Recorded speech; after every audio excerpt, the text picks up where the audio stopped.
that's where we bring out Georgia Tech's offense and Haynes King. We talked about him a moment ago. The offense is going to be a stark difference between the two quarterbacks unless Haynes' arm is healthy tonight. But we expect to know what he's going to be doing with this ball. Yeah, I mean, we expect him to run the football. He's had the arm issues and the shoulder injury coming into this game that has hurt him throwing the ball really anywhere down the field. He'll throw some screens, some rollouts, some movements, some short throws to keep them honest. But when he's in, expect to see the running game. And expect to see NC State get aggressive with men in the box, knowing Haynes more of the runner. First play, quick shot outside. They will use Malik Rutherford, who's now caught a pass in 27 consecutive games. And now that's technically a throw, but you saw 5 yards. It's basically a glorified run. Well, if you know what you're going to say is when Haynes King's in the game, you're going to try to stop the run and load the box. So let's get it out on the perimeter. Even though it's a quick screen, it's get it outside fast. Even though it's a throw, it's still more of a quick run. So gain of 5, 2nd and 5. That's a quick toss outside to Jamal Haynes, a guy we expect to be busy tonight. Crowd wanted a flag, gain of 3 as we take a look at our impact players built by the Home Depot. Well, and you said it, Matt. Right now, you're going to start with Jamal Haynes as the running back. They missed him for most of the game against Miami. Had that explosive run early. He makes this offense go. And to slow this offense down when you're going to run the ball, they need Sean Brown to step up. He leads this NC State team in tackles. He's going to have to be all over the field tackling this running game. Both Dave Dorn and defensive coordinator Tony Gibbs, they said, look, stop the run, stop the run, stop the run. Emphatic. 3rd and short. King up the middle. And he'll have the first down, brought down by Brandon Cleveland. And Brandon Cleveland, the nose tackle, is going to be key to this defense to be stout inside. But you see this shift motion, unbalanced formations. This is a power read, we call it. So Haynes King's reading the outside edge players. They widen with the jet sweep. He keeps it and runs quarterback power up the middle, gets the tough 2 yards, moves the chains. Short pass, Haynes run, then Haynes King run. First down, Georgia Tech. King outside. Eric Singleton Jr. gobbled up immediately by the NC State defense, led by D.K. Kaufman. And you see these quick screens, like and what Coach Key and the offensive staff, what they're trying to do. Say, okay, we know you think we're going to run the ball when Haynes King is on the game field. We're going to throw it outside. We're going to get it in the ball in perimeter quickly to confuse the defense a little bit. So Philo now in at quarterback for the first time, and you would expect here is where Georgia Tech in the throw game. And wouldn't you know it, they run it. We'll keep you off balance there. You think we're going to throw, and that's a nice gain for Haynes, and a flag down late, gain of 7.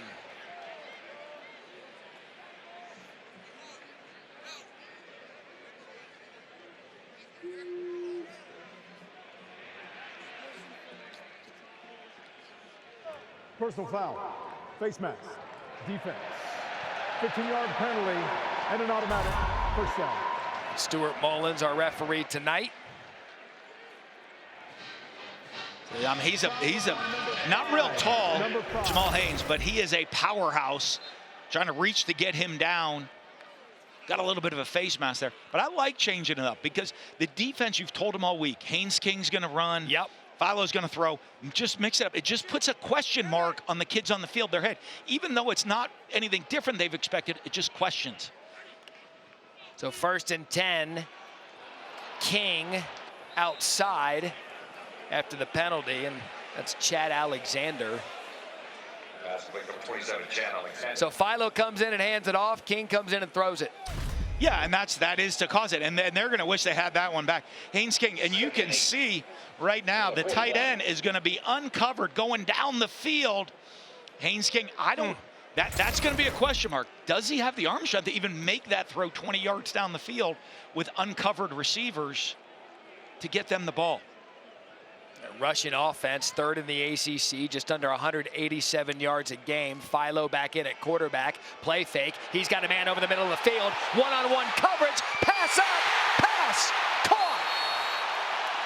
Eric Singleton Jr. And they ruled it incomplete. Must have come out right at the, I thought he had that one there. It must have come out right at the end when he couldn't finish the catch all the way to the ground. What a great throw. Philo comes in. I mean, dropping that ball over the top. Yeah. And you see it squeak out behind, back to the booth. And right at the end, he couldn't hang on. So it would have been a gain of 38. And you see him come up limping after the drop. A little bit underthrown. Singleton got behind the coverage. Now 3rd and 8. Philo's still in. Pressure picked up. Philo shot incomplete. And no flag down. That was Malik Rutherford and Bishop Fitzgerald. And the crowd doesn't like this, Matt, but it looked like Bishop Fitzgerald, heck of a job breaking up the ball. Yeah, I don't see anything there. I mean, that left hand goes to the ball. It's a great defensive play. Great timing by Bishop Fitzgerald. So second consecutive play, a Georgia Tech receiver injured. Eric Singleton, the one prior. This is Malik Rutherford. They'll take a look at Rutherford. We'll step aside. Come right back.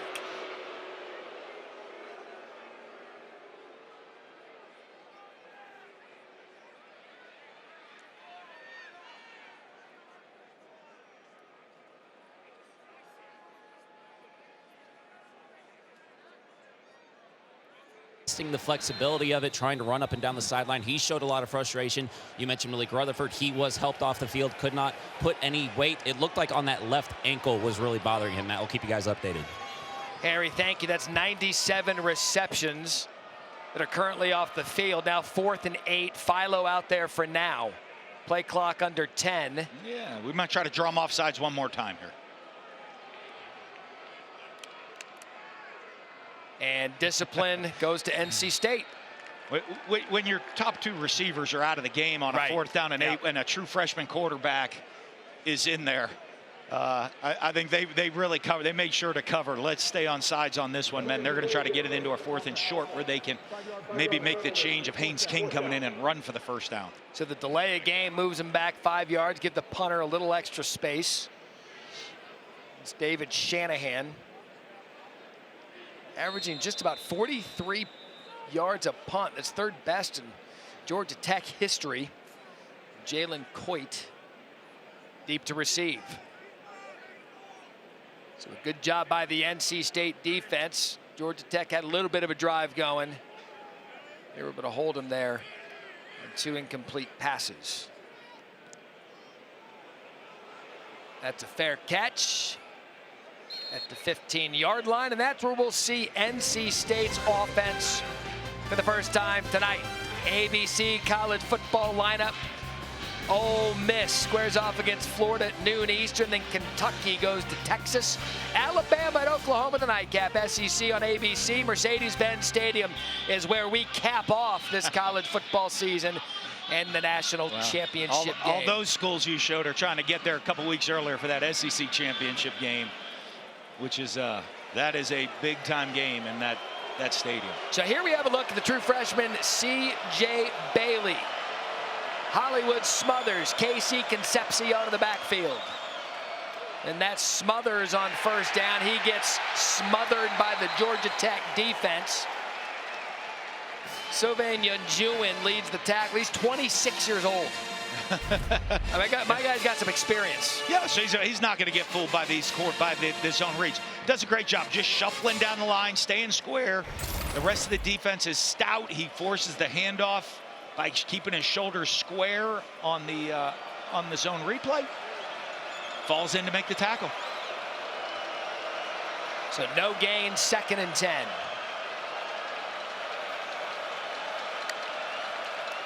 Play fake. Bailey, quick shot to the left, misses his guy, incomplete, intended for Noah Rogers.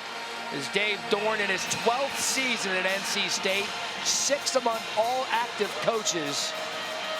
What a run he's had there for the Wolfpack. Yeah, he's the all-time wins leader at NC State. Led them to bowl games 7 of the last 8 years. Has done a great job with the consistency in this program and the consistently winning.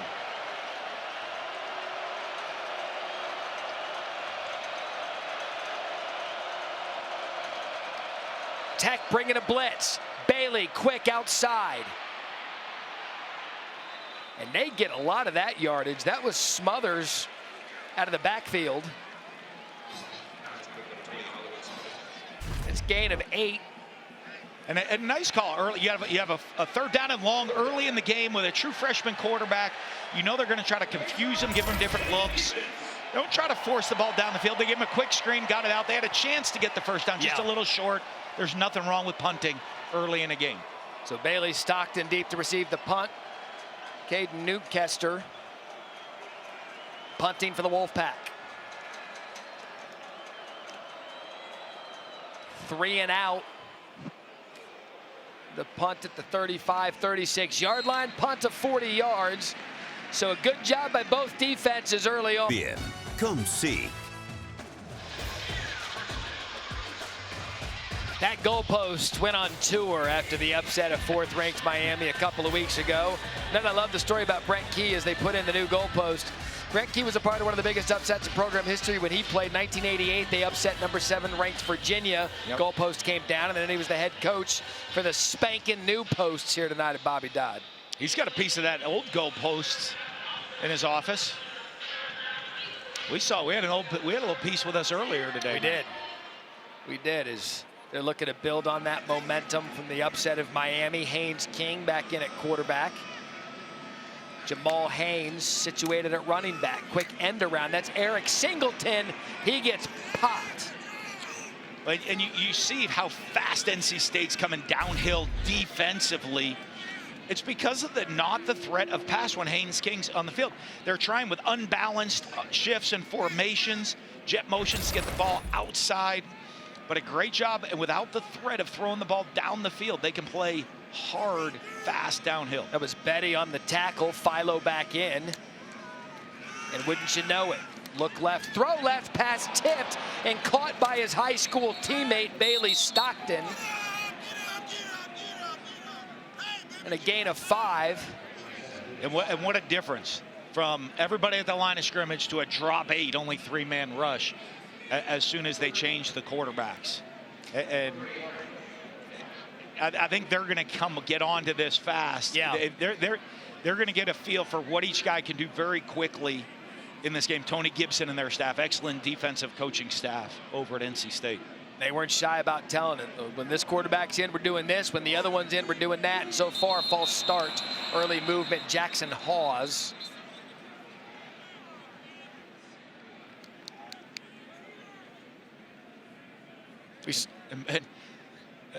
Let's see if they catch him with it. The defense trying to draw him.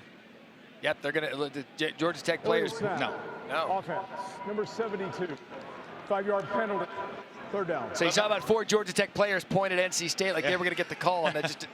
But when you're playing the 2 quarterbacks, Matt, sometimes, especially you're at home, you're using a cadence. Even though the cadence is the same, and Georgia Tech and this team, they are very disciplined how they play the game, do the things the right way. Even just the slightest difference in your cadence, in your rhythm, can throw the offense off. So now 3rd and long, 3rd and 13. Philo, quick, Haynes. Check that Avery Boyd. And NC State's defense does another good job. So another punt on the way for Georgia Tech. And it's showing the respect these teams have. You have young quarterbacks playing, trusting the defense. Both of these staffs know, hey, let's not make a critical error early. Let's get into the flow of the game. Let our guys settle into this game. That's funny. Both might not be exciting for you, but it's real football. But both coaches said that in our meetings. They said, look, this might not be the most entertaining game, but it's going to be defense. It's going to be field position. It's going to be who doesn't make the mistakes. Is Shanahan to punt. Coit deep. Which means that the true football people, they watch out. This is for they love this. I mean, when you're watching it, you're like, this is a very well played game. This is for the sickos. It's the Football Sickos Committee, our friends out there. Like me. Like us, we love it up here. As you look at NC State, we talked about them, 5-5 on the season, needed to get the win to be bowl eligible. A lot of preseason hype for the Wolfpack in the ACC, perhaps a sleeper, but things just kind of got sideways. They've kind of just been a back-and-forth team. They lose Grayson McCall, which is a big hit to their leadership, but you've seen them go win-loss, win-loss, win-loss. Just an interesting season for NC State. Bipolar. They lost Caden Forden, their leader of the defense, so you lose a lot of leadership on a talented team, and you could see the frustration with Dave Dorn when that happened. They've lined up every wide offensive lineman as a wide receiver. That'd be fun. Ball's on the ground, recovered by Georgia Tech. They're gonna score. E.J. Lightsey.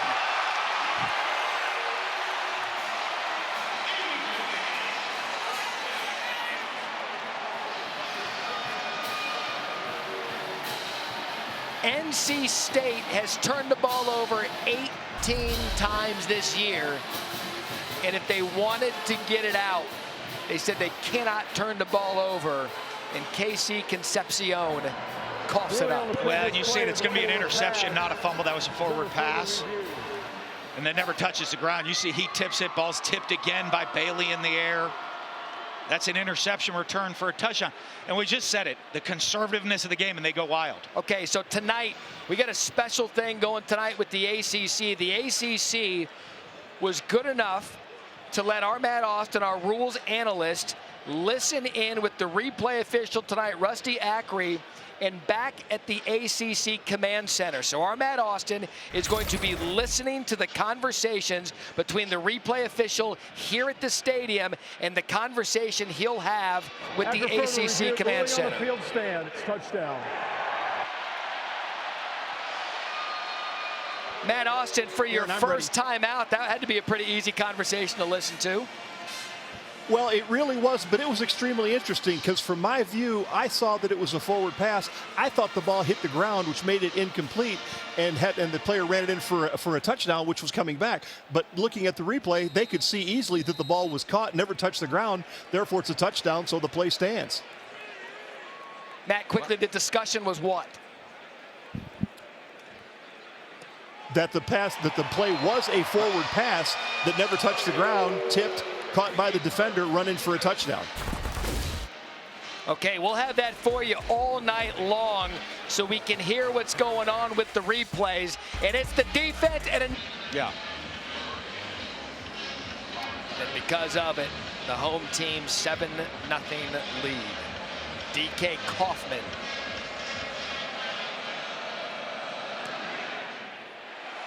All right, so Coach, you got a true freshman quarterback. You've had the turnover bug all year. You did it on what would look to be a conservative play. Yeah, and people say, oh, well, there was no lineman. You shifted out, you shifted, you moved. You just created the formation. You're running a little jet sweep, a toss sweep. And the reason people do that little toss, shuffle it forward, is if it is dropped, it becomes an incomplete pass, not a fumble if you mess up the handoff. The problem is ball gets tipped up in the air, tipped again.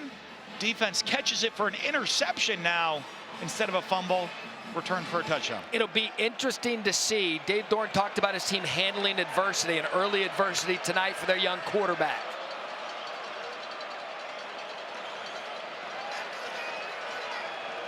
Bailey saw the pressure, checked the play. Jordan Waters, fake, tipped, incomplete. Boy, did they get on him in a hurry. And a good adjustment by the Georgia Tech defense. They showed the blitz, and then when he checked and changed the play, they got out of it back into coverage. And it confused young QB on the RPO. He thought he should have handed that ball off. He thought he's going to have a one-on-one throw to the outside because of the blitz. But the blitz didn't come, and there's pressure in his face, and the ball falls incomplete. Jordan Vandenberg was there. 2nd and 10. Smothers motions out of the backfield over the middle. High percentage throw there for Concepcion, who just had the turnover. And he's a player they just have to get going. He's their most skilled player. Got to get him some touches, get him going. Yeah, as a freshman last year, over 800 yards and 10 touchdowns. Hasn't had the same season.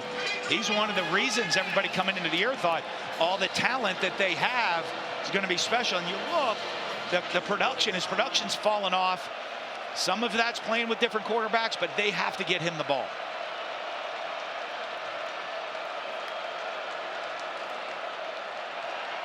Bailey, downfield, flag on the play.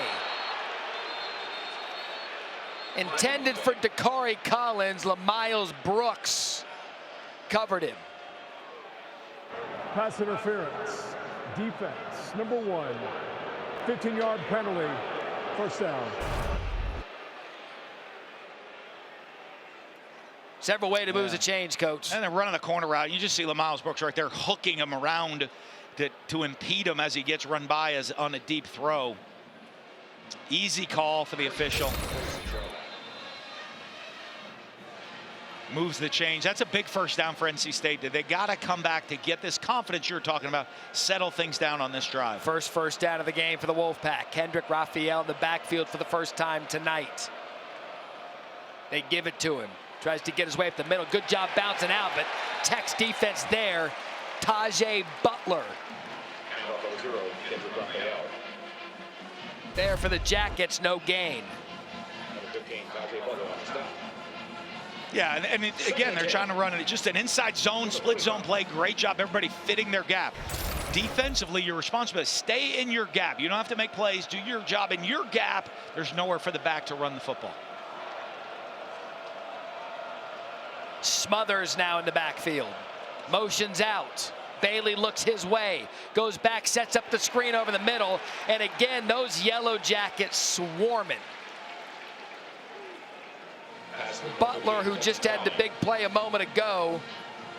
Justin Jolie couldn't get much. Brings up another third down situation for the young quarterback to have to manage.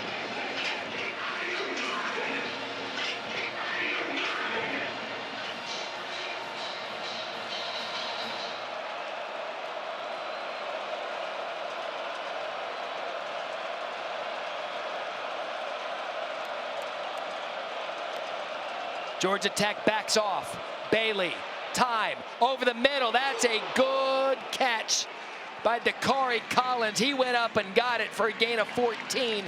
Clayton Powell-Lee with the pop. That's the receiver helping out a young quarterback. Absolutely, and CJ Bailey does a great job of hanging in the pocket. They show blitz, bail out. You see him get through his progression. Looks one way, doesn't have it, comes back, resets his feet. A little high on the throw, but a great job.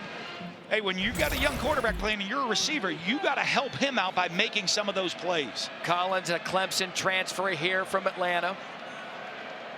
Home game for him. Smothers in the backfield. Smothers with the ball. Smothers with space. First down, Wolfpack. You get one play over the middle, tends to open things up. Missed tackle, Zeke Biggers, gain of 15. Yeah, Hollywood Smothers. There's some leak and penetration on the backside, but he puts his foot on the gas and takes that out the front door for the first down.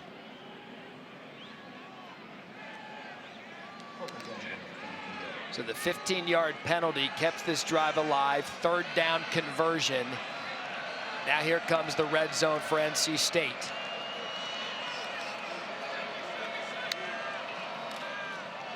Reverse. Concepcion looked at the middle of the field. They are doing whatever they can. It is clear Robert and I, offensive coordinator, said, I got to get my guy the ball. He's had a lot of opportunities to touch it already. He did. 3 yards. This is a good job by Concepcion. I think he was going to try to get the ball on a throw back to Bailey. Immediately saw that the Georgia Tech defense wasn't fooled. Didn't hesitate. Didn't make a mistake. Said, hey, I got the ball in my hands. I'm a pretty good player. I'll try to see what I can make happen. So two backfield, Waters and DeMarcus Jones the second. Longtime coordinator Robert and I. They'll drop some ball plays. That's Waters off the left side. Put his head down, got a couple. Jackson Hamilton tackles him after 3. Waters has been kind of the workhorse for this team all year long. You see him rolling backs through, though, playing a bunch of different backs and changing up the looks and the tempos of the running backs. So both end zones filled with students here at Bobby Dodd, and they're going to hear it here, 3rd and 4. It's kind of a fun deal, so you always have a bad way to go when you're trying to score on this team. Yeah, no matter what, you're getting yelled at.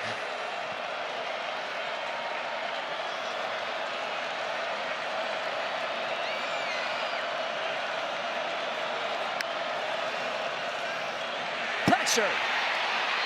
Bailey a great job, and he's got space to run. Bailey, touchdown NC State.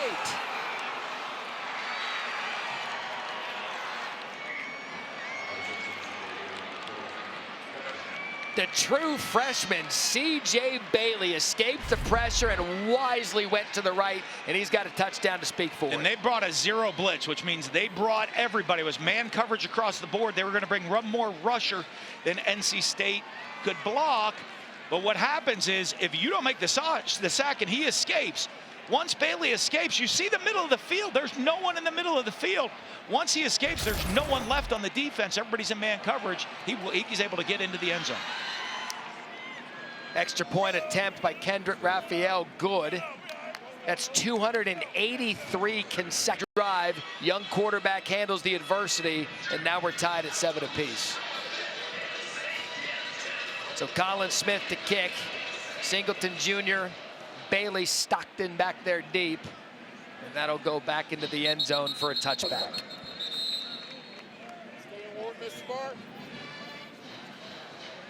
So we know they talked about it. Tony Gibson said, well, here's what we're going to do at defense. And this is with Philo at quarterback. Yeah, I mean, there's 1, 2, 3 rushers and everybody in coverage. When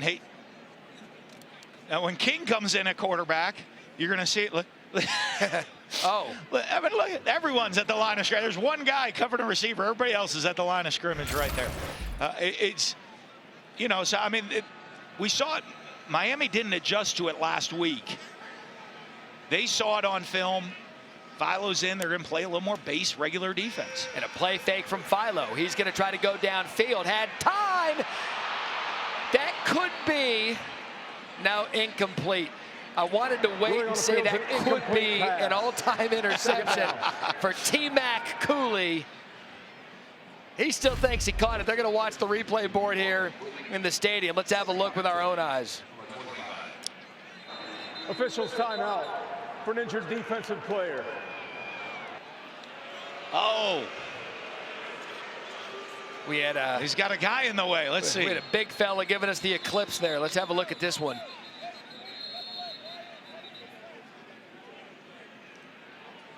No, that was he's there. Hey, give me. Look, he sold it. That could have been one of those. Hey, you know, we've seen some fake injuries for tempo, and I look. They're going to slow things down. I didn't see who went running off the field, but make sure we get it. Slow it down. Give them a chance to look at the play. T-Mac, he went for it though. He tried to convince people. Wasn't close. Rutherford in motion, back in the game. Good for them. Philo, good play. Jackson Hawes. Hawes, big moves. The tight end going, flag down.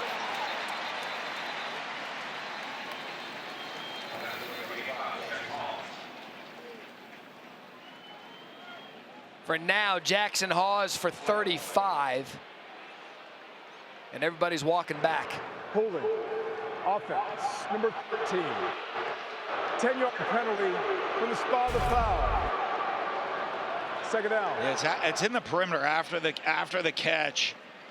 Receiver blocking downfield as he tries to get off the block. You see him just pull and hold on.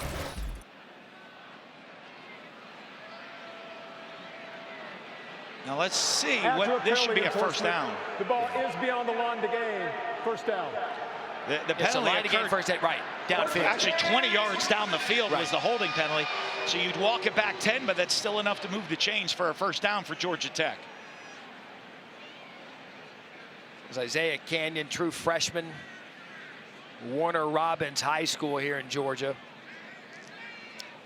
But again, first down gained, yardage comes back. Kind of the best case scenario for Georgia Tech there after the flag. Philo returns. Haynes, hard runner. And you see him, look, they are collapsing down to that line of scrimmage. If he ever gets to the second level, he could go. Well, I think what's going to be a little different. When Philo's in the game right now, you're going to get a mix of all the regular defenses. You see Haynes King coming running back in. But they're still going to run their offense. It's not like he's just going to purely throw it. And they run the ball, not just with Haynes King. They run the ball as a team as well as most teams in the country. So Philo gives them a little bit more option to keep the defense on their heels. 186 yards a game on the ground. Again, third best in the ACC. Trips down at the bottom of your screen. Haynes King to run. Haynes King off tackle. Haynes King with space. Even if you know what's coming, as Ethan McKinney in the key block, he's still going to get you 16. You still got to stop it, and because of the motions, empty backfield, and they're running the guard tackle counter back to the tight end side. But it's all the window candy, Matt. You start in an empty formation, guys jetting across, you fake it to them, and all you're running is quarterback counter to the tight end out of empty. That it adds an extra gap because it's the quarterback, not the running back, that you have to adjust to all of these different run schemes Georgia Tech will bring at you. Nearing the end of the first quarter, Philo in. Haynes with the ball. And I'll tell you, look, dual quarterbacks coming in just about every play. That could be tough on a team, but give Georgia Tech credit. They've kind of figured out a way to move through it. Yeah, but they knew that coming into the game. You know, these guys, these two quarterbacks know the plan coming in all week long. So they know we're going to be rotating, we're going to do different things. It's not something that's not expected and game planned within their team, within the scheme, and everybody on offense knows that we're rolling them through all week. So you get used to it and you get prepared for it. So Georgia Tech content to let the clock run out here at the end of the first quarter. We've had a defensive Quiet. And it's warm. Don't be soft. Get back out there and report. That's right. Get back out there and run. Jamal Haynes started the second quarter. And I love historic stadiums, gain of 12. If those cement stands could talk. But a good start job. to Georgia Tech. You saw the stop and start by Haynes right there. That freezes the feet of the defense, and then he accelerates to the hole on the outside zone. So 1st and 10. And going into that play, I mean, the statistically is pretty dead even there in the first quarter. But here comes Georgia Tech, Haynes King. 4 straight runs out of them.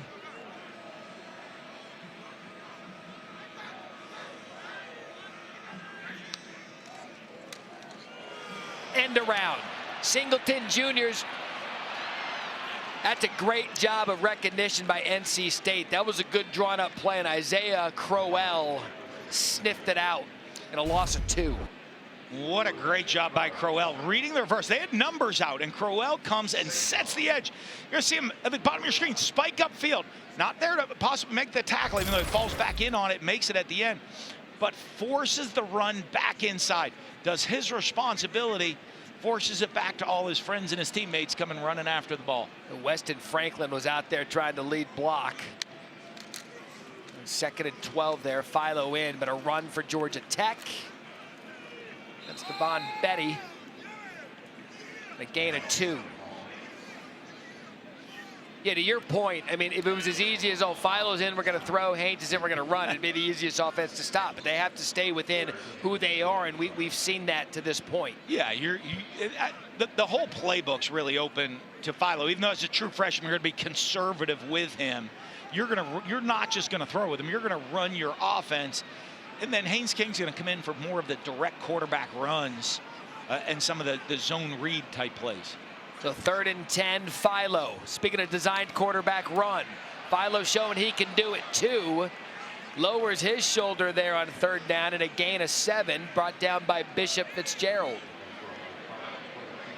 This seems like a field goal situation. We got a player down. That's Fitzgerald, who was on the tackle. Your defensive player. And you see Philo kind of hopping around after that run. It's like Devin. That might be Devin Van down. Yeah. So Davin Van, one of their star defenders.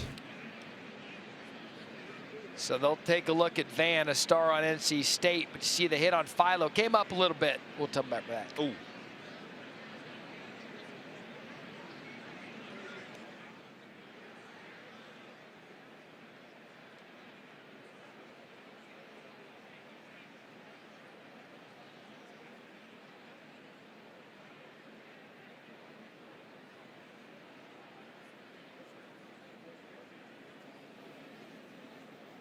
By his own teammate Crowell, and they took him immediately to the locker room, coach.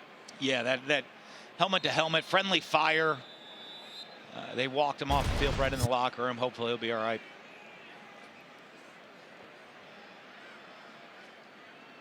So Aiden Burr on for a 44-yard attempt. True. He's got some pop to his leg.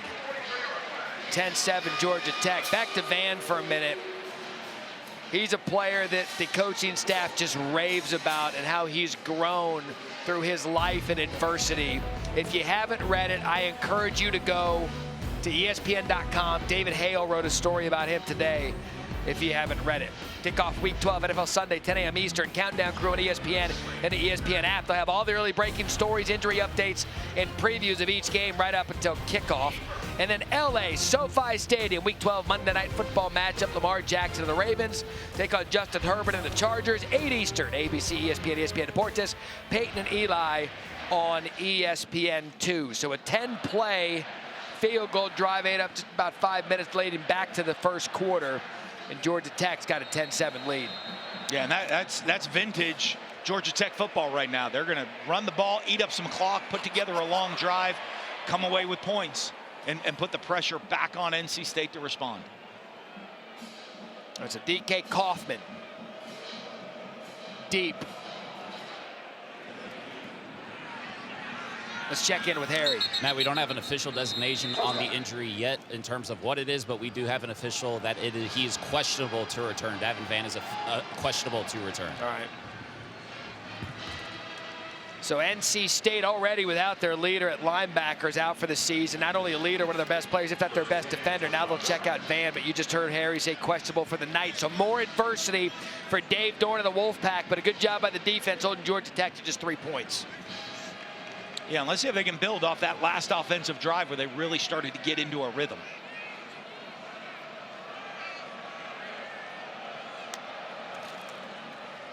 That's Smothers.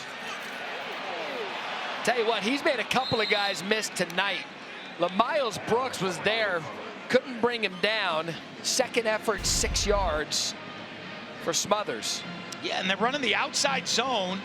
He does a good job on his path, sees he's got it outside. The safety comes up the field, but the stiff arm does a great job too. We see sometimes grabbing face mask, doesn't do that.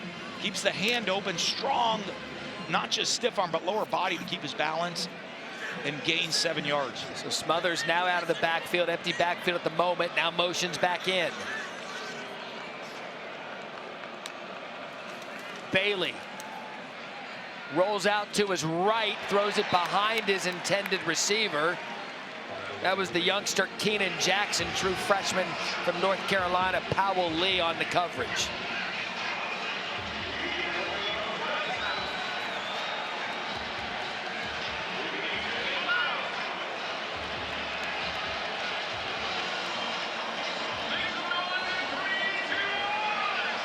So 3rd and 3.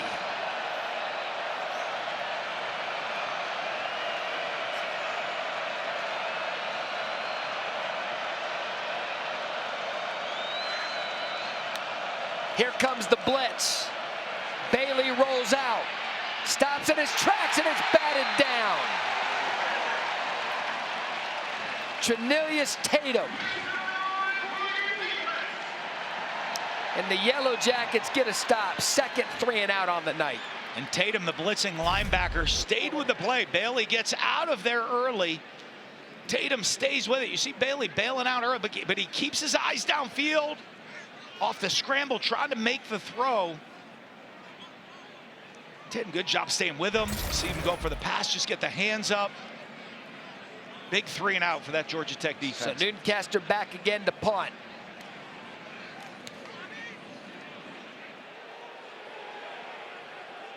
Ooh, Bailey Stockton. He went from yelling Peter to returning it. I kind of like it. Jackson Vick on the tackle. Oh, he got the clean bounce to it right there. I don't mind. Go pick it up and see, get some positive yards.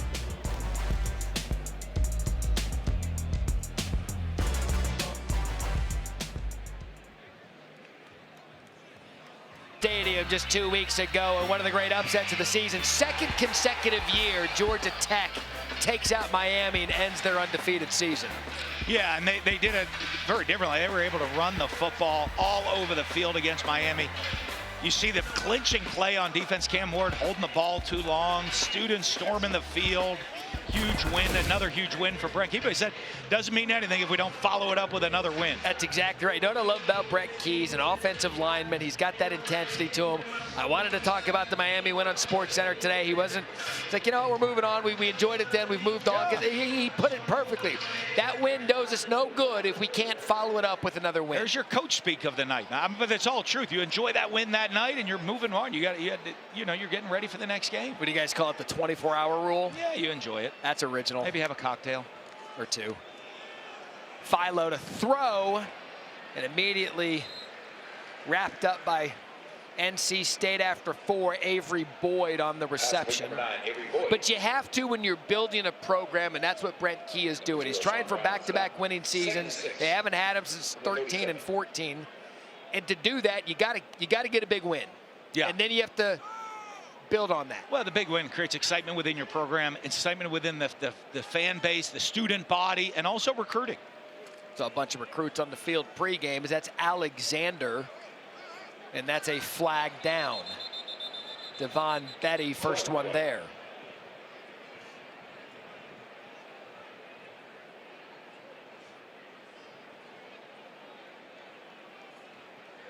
Personal foul. Illegal use of hands to the face. Defense, number 13. 15-yard penalty. First down. Travali Price. Just in the middle of the play, you see him right there, the hands coming up a little bit high, trying to hold his gap, fend off the block. Not a lot in it, but you can't have the hands come up into that helmet, moving the head back. So those hands just ride up to him off of the fit. And that's 2 of the 15-yard variety for that Wolfpack defense. Yeah, and those are ones right now, flips the field, puts Georgia Tech on the plus side of the field, and Haynes King back in. This is a time to see if he can do something, if you have a trick play up your sleeve with him to take a shot. Singleton Jr. in motion. Haynes King. You know, the Georgia Tech quarterback power read, right? Look, that's what he is. I mean, when he was in that last drive that led to the field goal, 7 consecutive runs. They are going to be who they are. Yeah, and they don't make any disguise about it. There goes my English language for the night. You get one every week. I get one. But you know, no, they're going to come out. We know when you have an offensive line coach, head coach, he wants to have a good offensive line. Talking to NC State said, hey, when you go see this group, they play. They are physical, disciplined, and they finish blocks up front. Yeah, just 4 sacks on the season for this Georgia Tech offensive line. Now it's Philo. Play fake. Quick shot outside. Bailey Stockton. Those two played together. Prince Avenue, Bogart, Georgia. T-Mac. Cooley after 2. Yeah, and you know, just running the play action. But what's amazing, you see, and the great job, you have to fit all of these shifts, trades, motions, staying with your read. Great job and a great open field tackle. We had a great moment with both coaches pregame, with everybody knowing what's going on with the quarterbacks. Haynes Key wasn't out there warming up. Key walked by Dorn. He's like, oh, I guess he's out tonight.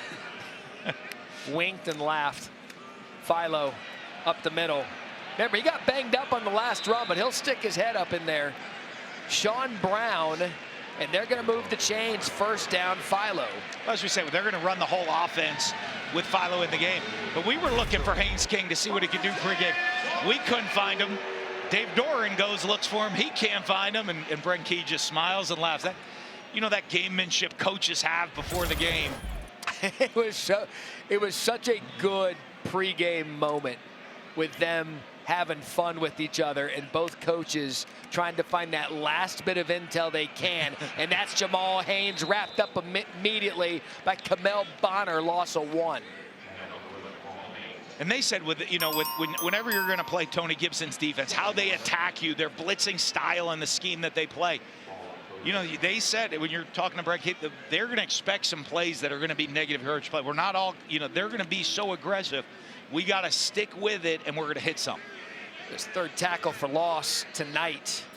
They average 7 TFLs per game. That's good for 20th in the country. So 2nd and 11. Philo, crosser. Boyd.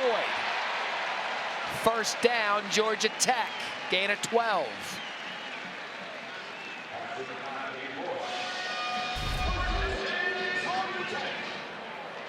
And Boyd, the big tight end, coming across the formation on the drag route and shows his athleticism. Running away from the linebacker. That was Sean Brown. He's running away from at the end of the play and then finishes the run off physically. That's 6'3", 240 coming at you, and that's Haynes coming up the left side. Haynes is a block, too. 5'9", 190. Brown, the tackle for NC State for 3. Yeah, you're right on it with the weight. Right at the 190. The 5'9" might be generous right there, but he is put together. You know, let him have his inch. Let the guy have his inch. You see him, you know a guy's stout when you see him without the pads. You're like, that guy's a load. The 9th play of the drive. Haynes King back in.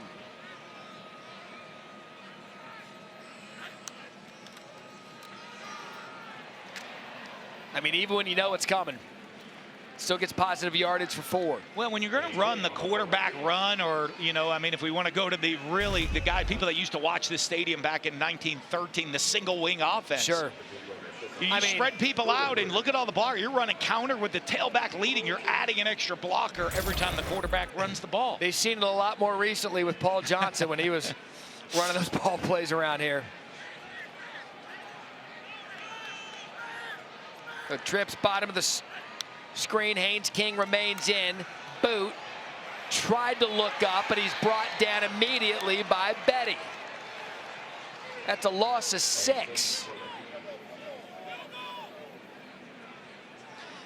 And they were trying to sneak Jamal Haynes out on a flat route. There's him sneak out right there. You saw it. I didn't get it to you soon enough. But you saw the linebacker hit it and collision him. Legal play, hitting and collision him behind the line of scrimmage, and he's not able to release into the flat, and then there's nowhere to throw the ball for Haynes King. He has to eat it and set up the field goal. For Aiden Burr, 41-yard attempt. Already made one earlier.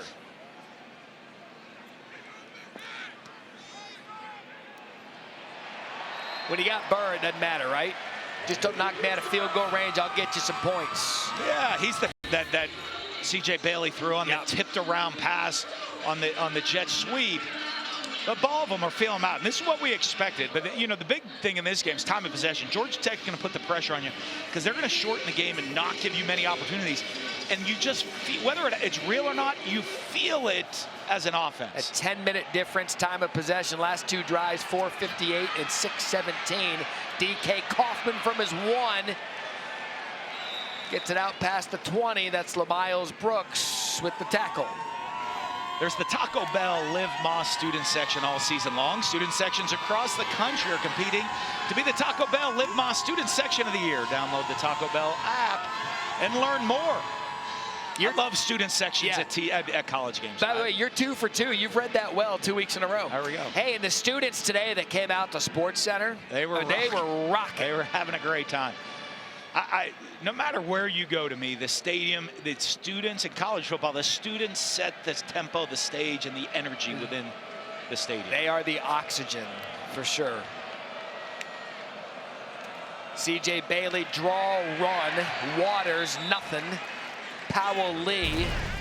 Speaking of Sports Center, earlier today, it was our final Sports Center on campus. Come rolling in. The Ramblin' Wreck, the old Model U, I believe that was, not the Model T. Brett Key was out there. We had the Mini 500 race.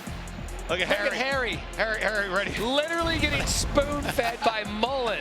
That's $1. Banana pudding. Fox Brothers Barbecue. That Fox Brothers Barbecue, those ribs, that brisket, that was some good food. I mean, they had that jalapeno sausage, legit, as is Waters. Open out of the backfield. What a big play for NC State. Check down to the running back for 25. Omar Daniels with the tackle. Harry, what say you? Hey, man, the last person to successfully land the airplane with the spoon was Gloria Lyles, man. So, Coach Mullen, you're in an exclusive club, my man. That's the longest. It was tricky. You had the helmet, the whole thing going. That was a lot of fun, though. You actually did do the... You did. I appreciate it. That's the longest play for either team, 25 yards. Like banana pudding, simple and effective. Pressure coming. Bailey looking deep. That was intended for Wesley Grimes. Amari Harvey was on him. I mean, you look at Bailey's arm. We watched him. First of all, he's a big kid. He is a big kid. I mean, tall. You know, I mean, they list him at 6'6", and I'd say he is all of 6'6". See, why don't you take inches away from the tall guys? You always take away from the short guys. I just call it like I see it. I mean, I went by him. He's 6'6". He's tall. Good arm, lively arm. He's 6 inches taller than me, and I'm a good 6 foot. Now that's generous. So 2nd and 10, Smothers, left side. Check that, that's Raphael. They've had a bunch of running backs get in tonight, 4 of them, as Powell Lee, again, we've called his name really all night. 6-yard gain there for Raphael. Yeah, he's getting a lot of playing time tonight. They've been rolling the backs through a bunch, and they're really rolling them through a lot tonight. They're running the running backs like Georgia Tech's bringing in the quarterbacks. 5 different ball carriers for the Wolfpack.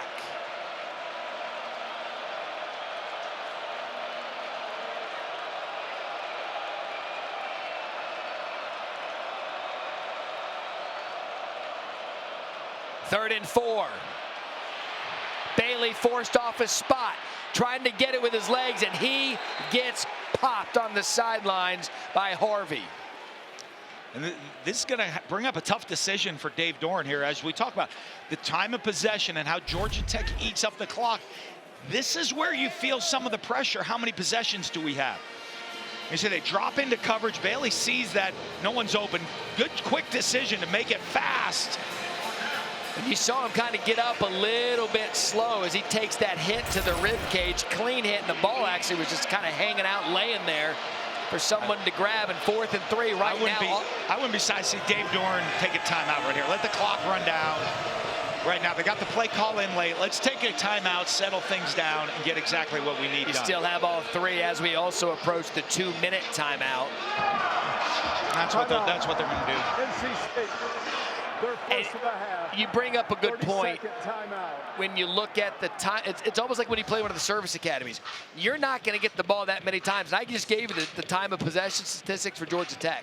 Well, yeah, and you're playing in a one-score, 6-point game. You're thinking here before the end of the half, and these are the tough calls. You know, Dave Doran, you're looking at the book, which don't even get me into the analytics right now. Your gut feeling for Dave Doran says, hey, let's punt them down. It's a tight game. We're going to punt them deep, play some defense, try to get a stop. They can't throw it really well down the field. We'll get the ball to start the second half and go. But the pressure you feel by lack of possession sometimes makes you think, do we need to go for it in this situation? Which could, you know, I mean, give them a short field and another opportunity to score before the half if you don't get it. What were you going to say about analytics? You know, my issue is this. There's too many people hide behind it. Well, you know, hey, the book said to go for it. This is a big call for Dave Doran in this game. 60% on the season.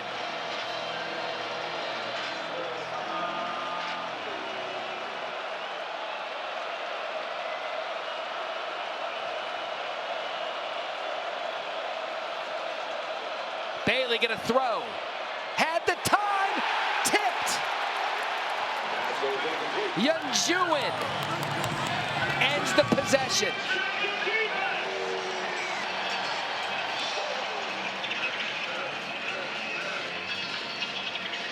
Georgia Tech gets off the field on 4th down. And a huge stop by this defense. Just a 4-man rush in coverage.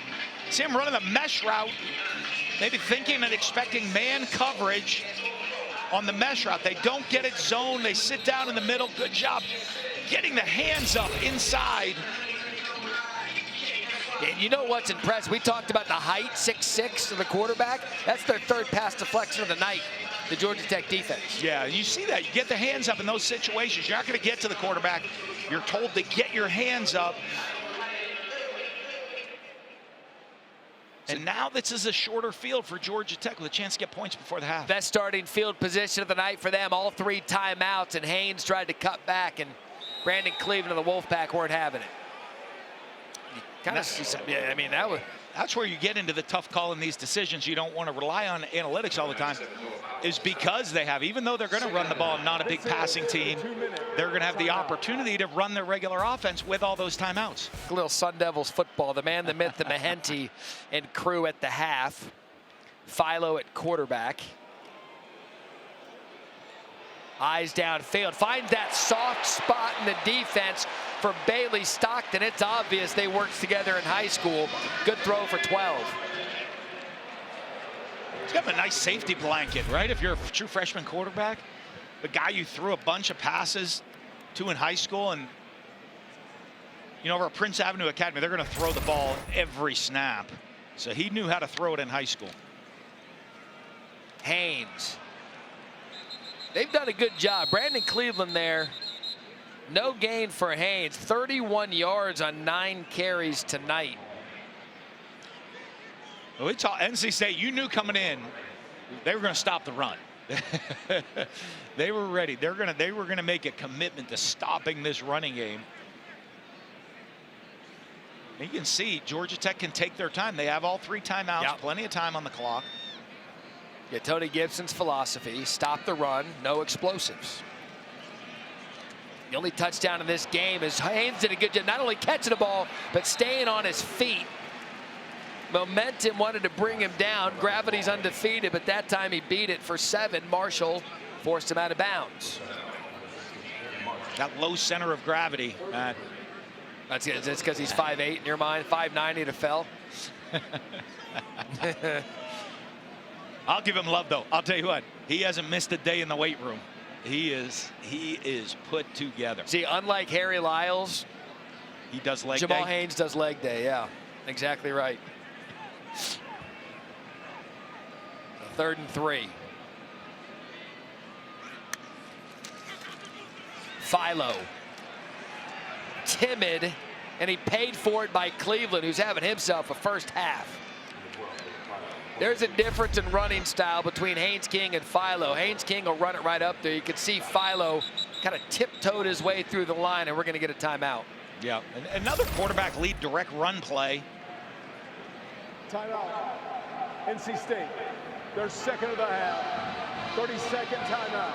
And it's going to put the pressure now on Georgia Tech to make that decision of which way they're going to go. We've seen Burr come in and hit a couple of field goals pretty easily. He's sitting right at a 50-yard field goal right now. You roll the dice and let him try that 50. He's been pretty consistent and looked good kicking it so far. Career long 51. So he's got that shot in his bag.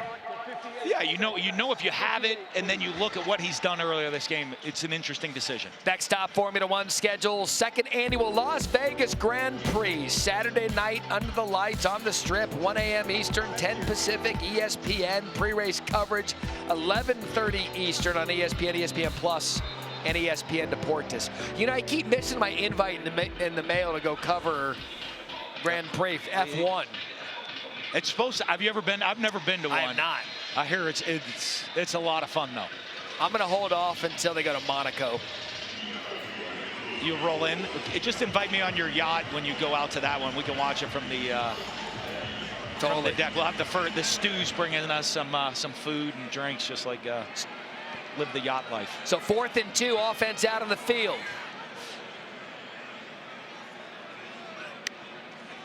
It's Philo. And it's tipped and knocked down.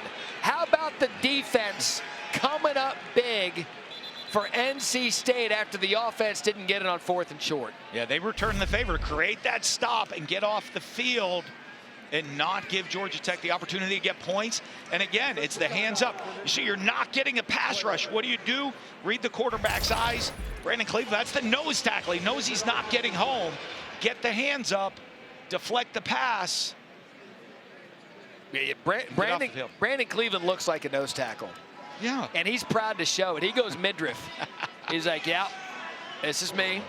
I eat space. He enjoyed that we call it Friday night dinner. I guess it was Wednesday night last night. We saw that all set up at the NC State Hotel. Matt's for the first time learned what those Friday night dinners are all about. Yeah, we'll get into that in a minute. One timeout left for NC State. How are you calling this young quarterback? I think they're going to be very conservative here. Maybe start with a run or a quick throw to see if you can get some momentum.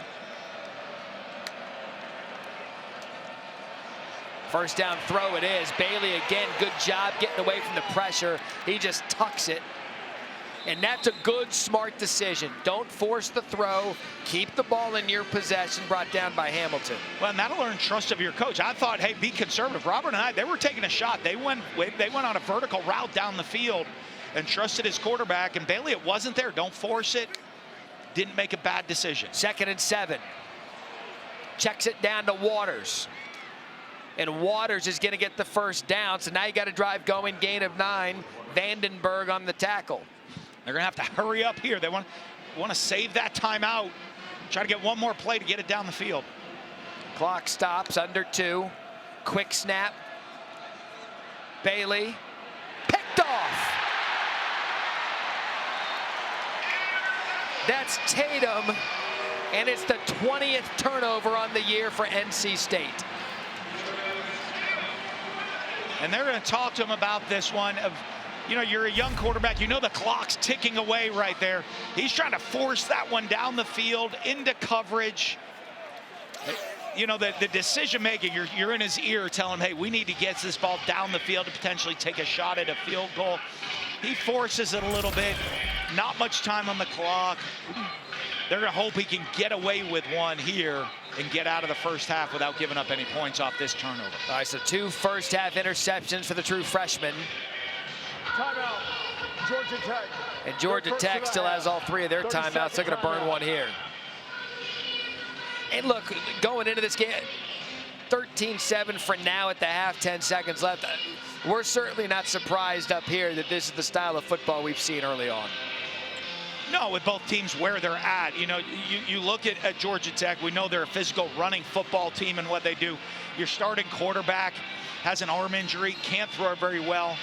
The same NC State starting quarterback to start the year was Grayson McCall, no longer playing football, retired from the game to get in, and is he going to get into coaching? So you're playing 2 true freshman quarterbacks that are expected to come in and learn.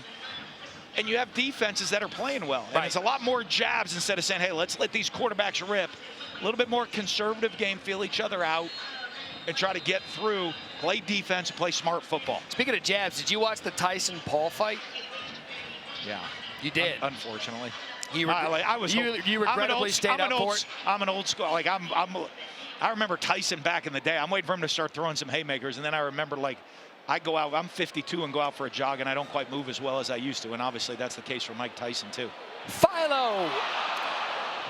I think that intended for Avery Boyd. It looked picked off for a second, but it's ruled incomplete. It hung out in the air just enough for Kaufman to get his hands underneath it. But Boyd, he found that gap in the defense, and Philo tried to drop it right in. They came back with 4 verticals. He's trying to hit the tight end right up into the seam right there. Ball gets tipped, just trying to take that shot to get into field goal range. Ball falls incomplete. Now you're into Hail Mary territory.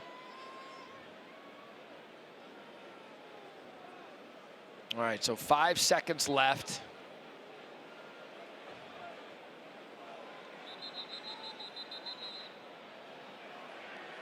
And then NC State's going to take they're going to sit there and make sure they have a Hail Mary defense set on the field. With 5 seconds left, we've seen this a bunch. You don't want to give them any sort of a quick 10, 15-yard out. Make them throw the ball all the way from here and then get guys deep to defend the Hail Mary at the end. And Dave Dorn, all things considered, you get the 2 turnovers in the first half, but your defense has only given up 1 or 2 field goals. Yeah. The touchdown was a defensive touchdown. So you've done what you set out to do. We came in to play defense. We gave up a touchdown because of a turnover, and that's it. Yeah, and that's really the difference in the game, and not a bad one. A kind of a fluke play on the turnover and the pick 6 off of a jet sweep toss. But if you're Georgia Tech, you're feeling pretty good. Yeah. Saying, hey, we've run the ball. Our Philo's getting a little bit more comfortable running the whole offense. We've controlled the tempo of the game, time of possession, what we're used to doing. I think both teams are feeling pretty good about where they're at in this game. As we said at the top, this is a football's person game. Oh, yeah, that's who's... We're not doing the 45-40 here tonight. So Philo's going to roll out. He's going to give it all he's got. Boy, did he get hit. And that was never going to have a chance. That was thrown out of bounds. Feel a pressure that you're not on the field that much. You're not getting the plays. There's not as much time for your offense to get into a rhythm. Let's go down to Harry. Yeah, guys, I caught up with NC State head coach Dave Doran coming out of the locker room. He said, hey, look, Coach Won't, he actually referenced that fluky interception that he had thrown. He said, look, if we're able to stay on the field on third down like we did on the drive that we scored on, and we're continuing to play good defense like we are, we're going to be in good shape in this football game. Yeah, because Harry and Coach, we had talked about it. Really, they just gave up a turnover touchdown. The Georgia Tech offense has not scored on them. A couple of field goals is where we're at. So all things considered, Dave Doran and the Wolfpack have to feel pretty good at the start of the third quarter now as Hollywood Smothers starts in the backfield. Motions in. Bailey. That's a good throw there on first down. It'll be interesting to see how Robert and I, the offensive coordinator, calls this second half, and that's a gain of 5. Yeah, good, nice, safe throw. The quick out. Some quick game to get the ball, to get it going in the second half. Get your big tight end, Justin Jolie, on a quick out. In a game this close, not sure aggressive is going to be the word we'll use for the offense if they can just keep moving the chains. 2nd and 5. Bailey sets up the screen to the left side. Georgia Tech there to get Noah Rogers, Thomas Gore, and a loss of 1. Yeah, and they weren't fooled. The defensive line at Georgia Tech read that right from the beginning. And they're able to sprint out. You see when the line sets and the retrace, getting right down the line of scrimmage to go make the tackle. You just heard Harry talk about it with Coach Doran. Can they move the ball on third down?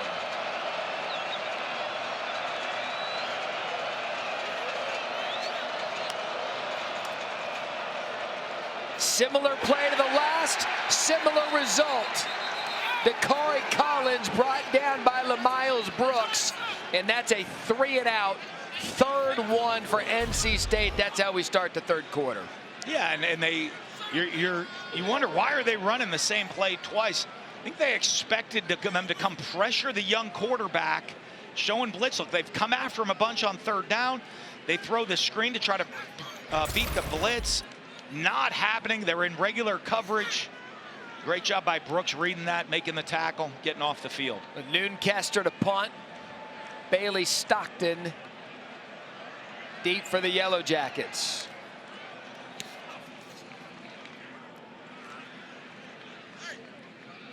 Ooh, that was probably a little more entertaining than Brent Key wanted. Now for Georgia Tech, we saw them in the first half with the quarterbacks using both of them. We knew that was going to happen coming in. Aaron Philo, Haynes King. They've run Philo a lot more than we thought. But either way, they've been able to just stick to the ground game and not make any really mistakes. Yeah, when Philo's in, they're running their whole offense. So they're gonna let him throw, run their base offense. Haynes King, we've seen it. He cannot throw the ball down the field at all with the arm injury he's suffering.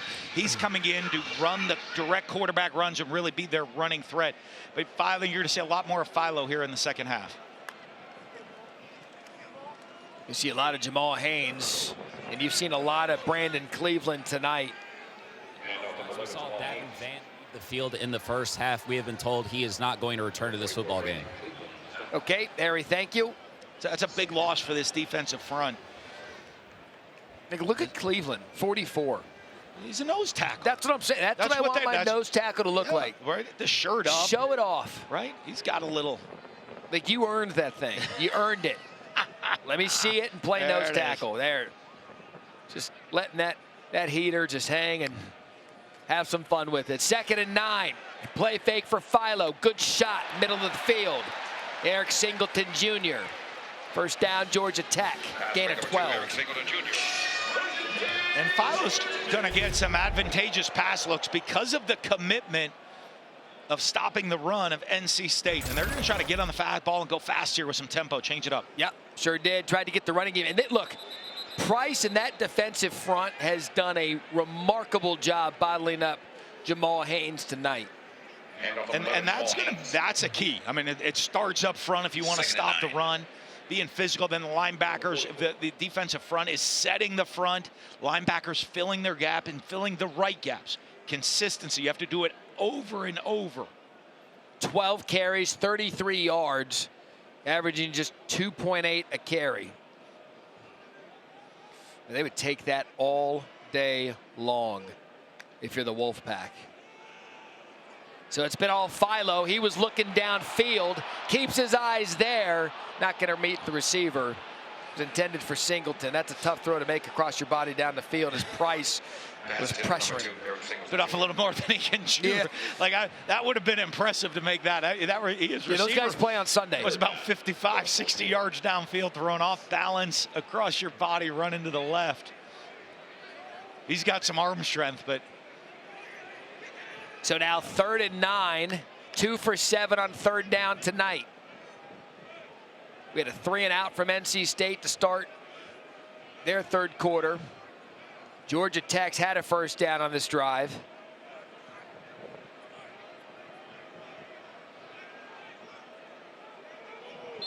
The movement was Jamal Haynes.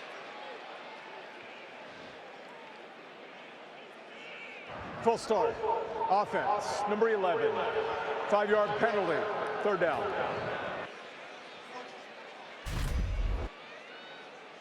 You see Haynes here.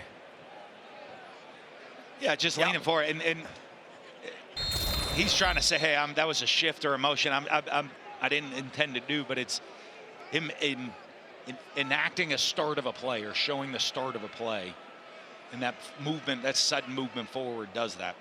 Yeah. So now 3rd and 14. Philo throws that into danger, and somehow Singleton still got his hands on it. And we start the 3rd quarter with a pair of punts. It was Aiden White and DK Kaufman all over Singleton Jr.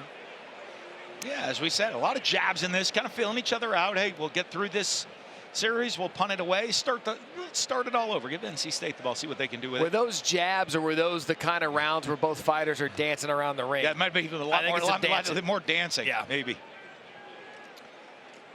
Oh, the pressure almost got to the punt as Coit fair catches that at the 15-yard line, and a punt of 46. Crowell and special teams almost had that. Just 2. And Arizona State and BYU, another big one in the Big 12. 1st down and 10. Get back down to the running game, and they do that with Jordan Waters.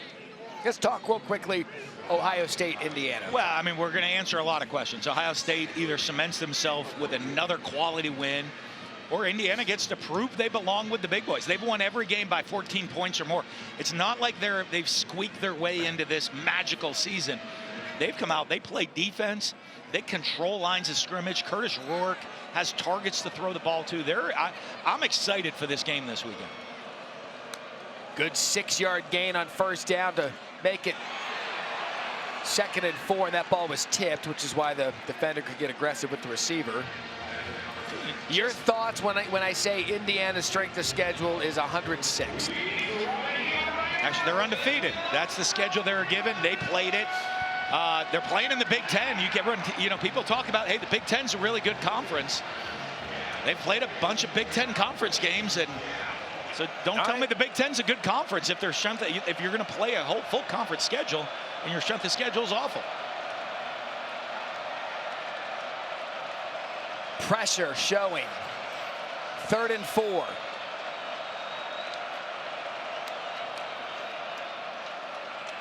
Out of the backfield, and another good job by the NC State running backs. That's Waters making a few men miss, and that is a big 1st down on the 3rd and 4 and a gain of 11. 2nd time we've seen Bailey check it down, and 2nd time it's worked.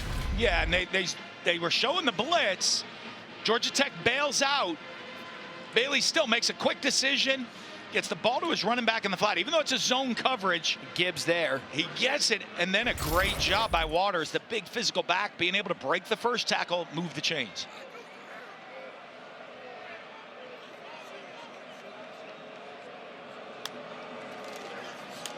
Another quick throw to the outside. The receiver couldn't keep his feet. So Wesley Grimes Gain of 4.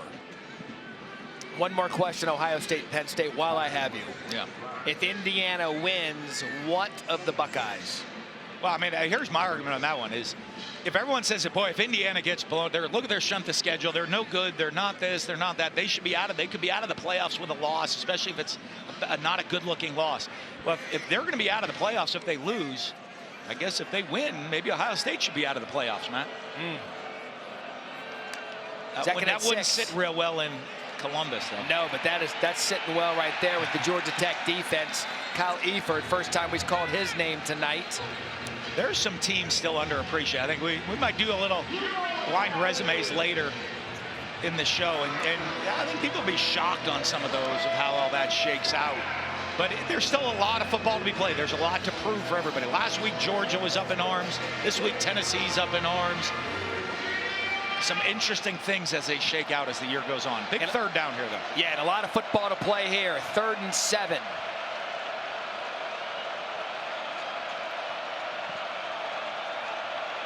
Georgia Tech's defense near the line of scrimmage. Here comes the all-out pressure.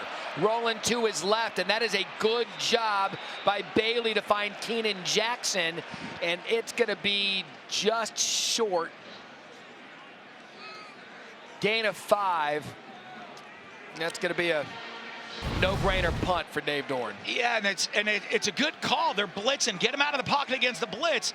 You just see that little extra, holding the ball a second longer, turning his shoulders, being a right-handed quarterback, having to roll to his left after turning the shoulders to make that quick throw to the flat. They're not able to turn up and get the first down, being too close to the sidelines after catching the ball. Yeah, 4th and 1, 4th and 1.5. Obviously too deep in your own territory. You're going to want to punt this one away and play field position as Bailey Stockton fair catches it at the 13-yard line. And that's a flip of field position by NC State. This has become a deep. Audio engineer of the Stars. Notice that they're off, goes down to turn them back on, where the Georgia Tech coaching staff doesn't want the heaters on. Yeah, what are they doing? So now Mullen is miserable with a run to the outside to Bailey Stockton. He's a little fighter, isn't he? Yeah, we're used to creature comforts up here, Matt, in the box right now. Right, we like these creature comfort, nice temperature, right? I mean, I got my little hand warmers right now. Yeah. I got to like use these hand warmers to stay warm up here. Yeah, so the heaters above us, we wanted them back on, and the coaches don't want them on. I get it, they're tougher than we are. Well, I mean, you know, Brent Key's down there with with short sleeves on. O-line guys, you know, they want to show that, but that's why we're in this TV world. We're a little softer, Matt. Got some grit up here now. 13-7. And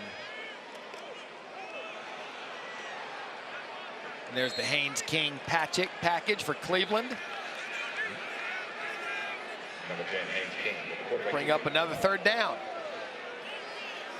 That clock keeps ticking, you know, and that's part of it. When you're going to run the ball and be patient, Georgia Tech, you have the lead.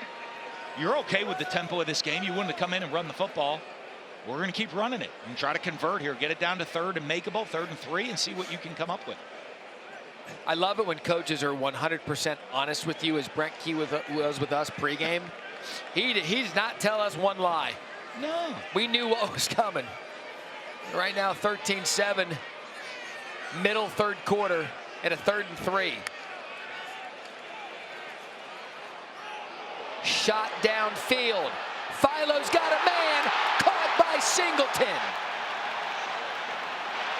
I mean, he laid that on his belt. T-Mac Cooley had the coverage, but it didn't matter. Well, it's 3rd down and 3, so you expect 3rd and short. You get my tight man coverage. Great job fending off the defender. They're battling back and forth, but you get one-on-one man coverage. You take the inside fade to the slot receiver. You don't have to force. They're going to jump the underneath routes on 3rd and 3. Don't be afraid to take your shot, and Philo did. He made the right decision. 49-yard gain, longest play of the game. Back in is Haynes King. Pitch outside. It was a pretty juke to start for Haynes, but then Sean Brown and Betty came up and wrapped him up.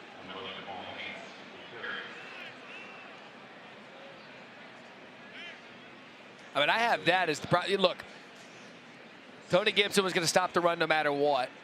but Jamal Haynes being corralled like he has tonight, credit as much to the Wolfpack defense, but also a bit of a surprise. Yeah, because Georgia Tech, even though people know they're going to run the ball, are still able to run it on most people, but they haven't here tonight. Philo, he's used his legs tonight, slides down. About 5 yards.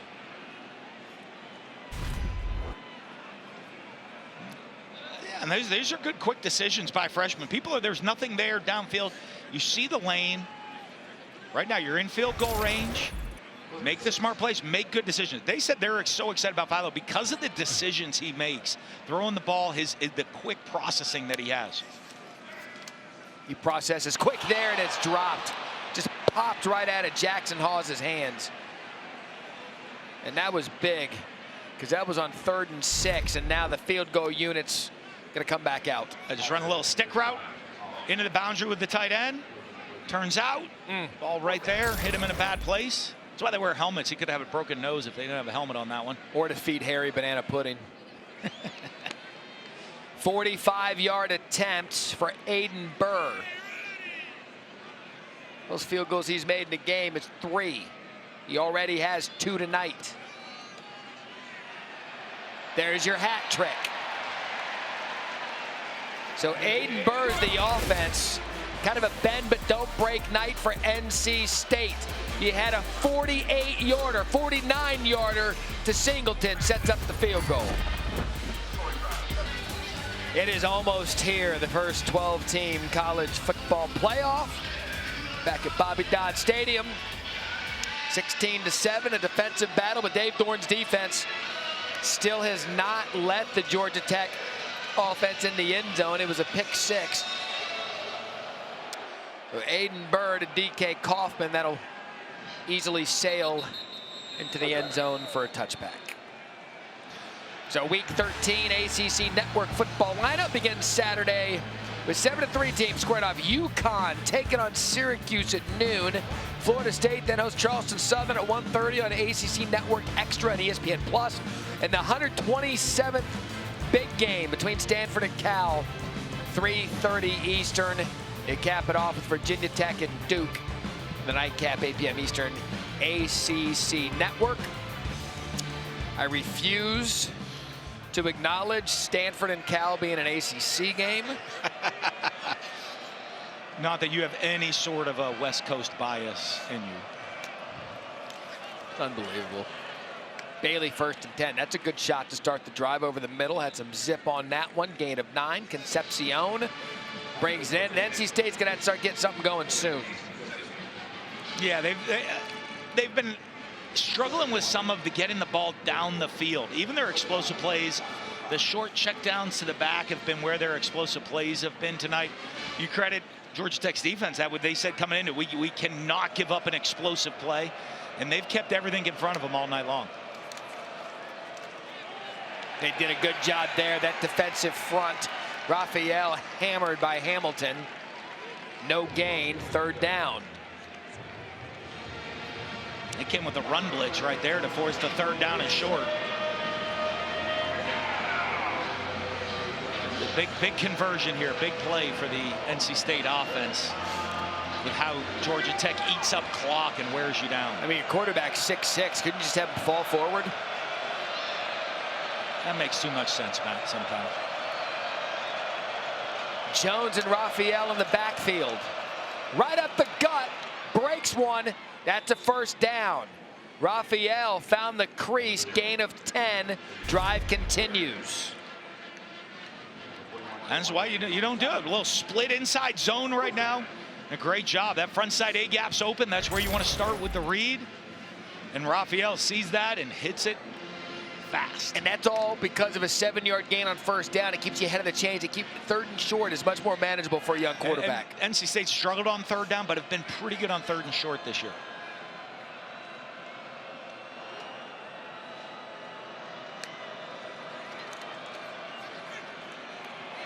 Bailey stands strong and a smart job getting out of the pocket. Again, That's a positive play for a young quarterback. Don't force anything. Get a little yardage, +3 on that one. Yeah, great pocket presence of not panicking.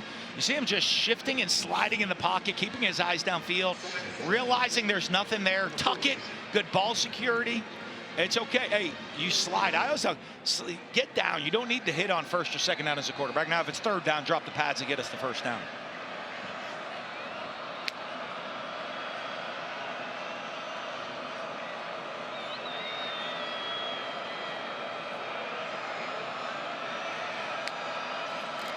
Corner blitz.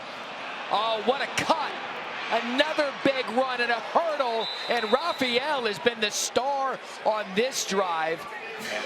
Amari Harvey got hurdled, and Raphael for 19. And what a great play. They see the blitz coming from one side. They check the play. Georgia Tech checks the blitz with him, and Raphael with a blitz guy right in his face, able to make the first guy miss, finish the run with a hurdle. Longest run tonight by either team. We've seen Waters, we've seen Smothers, but right now it's Raphael leading the way for the Wolfpack. Again, keeps his feet. Again, he jumps, and you can see that NC State sidelines know they have momentum with the sophomore out of Naples, Florida. Great balance. Start of the fourth quarter, 16-7 Georgia Tech. On this drive, Raphael, 4 carries, 35 yards. He's been the difference. 2nd and 4. Bailey again has to pull it. Bailey again has space. CJ Bailey, touchdown, NC State.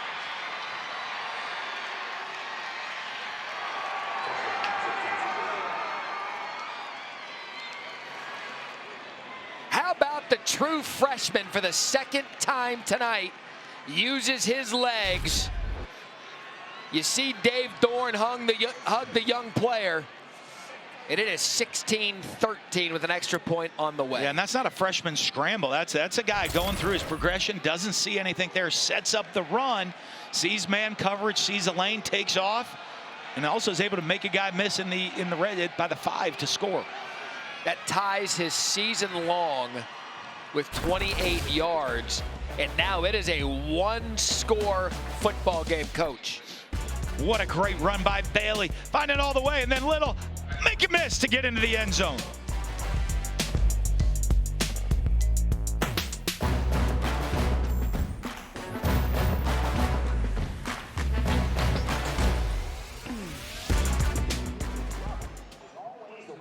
Five-yard touchdown drive, 66 of those, Coach, on the ground. Yeah, and he's not a running quarterback, but both of his touchdowns tonight have come off scrambles, and not panic scrambles of a true freshman. Mature scrambles, reads not there, finding it, reading the defense, seeing a seam, taking advantage of it. And again, the only 2 offensive touchdowns in this game have been scored by NC State. Georgia Tech had a pick 6 early in this one. And so if you're the Wolfpack now, you're down 16-14, field goal puts you in the lead. You have to feel great about your defensive performance. Absolutely, yeah, and they've stopped the run, and we know Georgia Tech wants to run the football. That's what they want to do, and they have stopped the run most of the night and put the pressure on Philo, the true freshman, to come and see what he can do if he can make plays with his arms to move this offense. So it's really a battle of 2 true freshman quarterbacks now between Philo and Bailey, and you wonder if Georgia Tech thinks they might have to get a little bit more aggressive offensively. Yeah, Haynes King's become the change-up. It's Philo's game because the whole offense, he can run the entire offense. And they're going to throw it first down right over the middle of the field. It's Big Avery Boyd. Quick shot for 23. You asked to see if they'd be more aggressive, Matt. They came out play 1, fake the toss to draw the eyes of the linebackers, run the 4 vertical scheme, tight end right up the seam. Great anticipation, great throw by Philo, and a great way to start the drive for Georgia Tech. 3rd 20-plus yard pass of the night for the Yellow Jackets. Ball on the turf, bad snap to Haynes King, and he is going to get bottled up. That Wolfpack was there for a loss of 8, led by DK Kaufman. Just a bad snap. Now they're behind the chains. Yeah, it just went through his hands. And then the pursuit, the defensive pursuit. You called the Wolf. They came as a pack right there to come get him in the backfield. Like a three-man Wolfpack. They were the three best friends anyone's ever had. They were. Well, I was a one-man Wolfpack once, and now they're a three-man Wolfpack. Blitz. Gets it out of his hands quickly, and it's incomplete. Over the head of Bailey Stockton. Kamel Bonner brought the pressure, and now after scoring a touchdown, we got a 3rd and 18. Yeah, and they brought the house again. Empty backfield, rush 6, more than they can pick up, and make Philo make a quick decision, get the ball out of his hands, gets it out before the tight end can come out of the break, forced a 3rd down and long.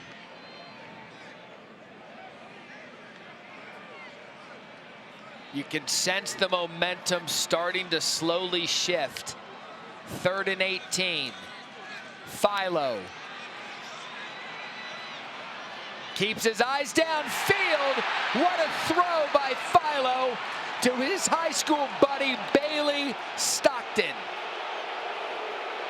And they're not happy with this spot. It'll be interesting to see. But a great job by Philo staying alive. They dropped 8 into coverage, and they had a max protection, only a 3-man route. So Philo buys time, keep his eyes downfield, going to his left, finds his high school teammate. And they're not going to snap this ball quick. I think they're going to take. The ruling on the previous play that the receiver was short of the line to gain is under further review. All right, so to remind you tonight, Matt Austin, our rules analyst, the ACC is allowing Matt Austin to listen in on the conversation with our replay official here at the stadium and the ACC Command Center. So our Matt Austin will listen to the conversation between the ACC Command Center and our replay official. He will report back on what he hears, but what do you think is going to happen here with Bailey Stockton, Coach? Well, I would say this is going to get overturned. But, you know, when you look at it, it's about when he has the possession, right? He's got the possession. Looked like he was clearly past the 1st down marker. So there's a look at the ACC Command Center. They are on with our replay official tonight, Rusty Ackery. And our Matt Austin will be listening into the conversation that they will have to determine whether this play becomes a 1st down. Looks like they figured it out. After further review, the receiver did make the line to gain at the 42-yard line.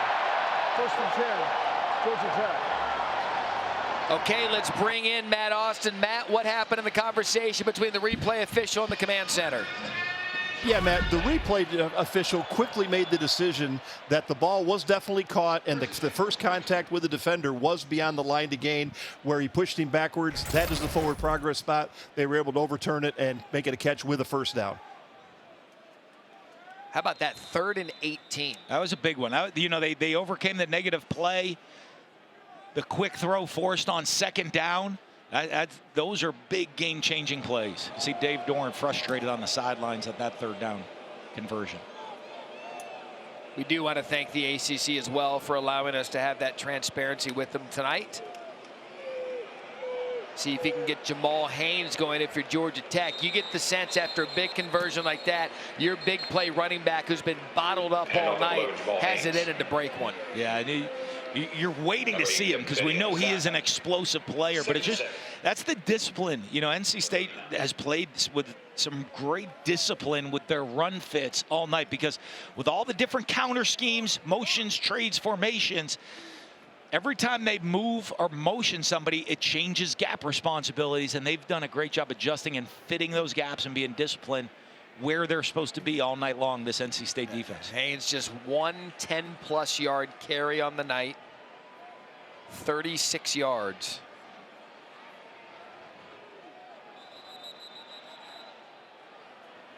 The play clock was winding down, so Georgia Tech's going to use one of their 3 timeouts. So they'll discuss it. 2nd and 7, moving the ball up 2 here in the 4th quarter.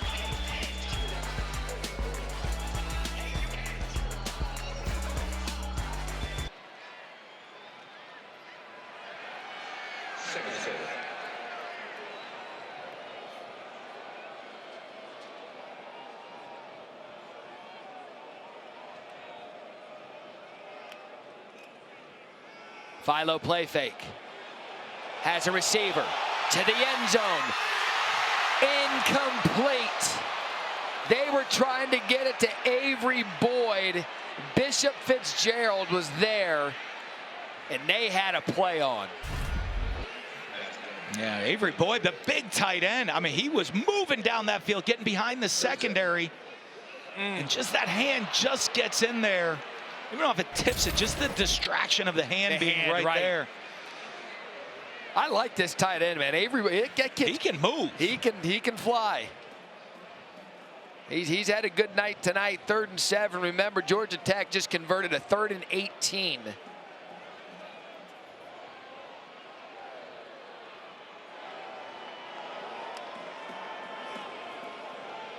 Burr over the middle. It is incomplete.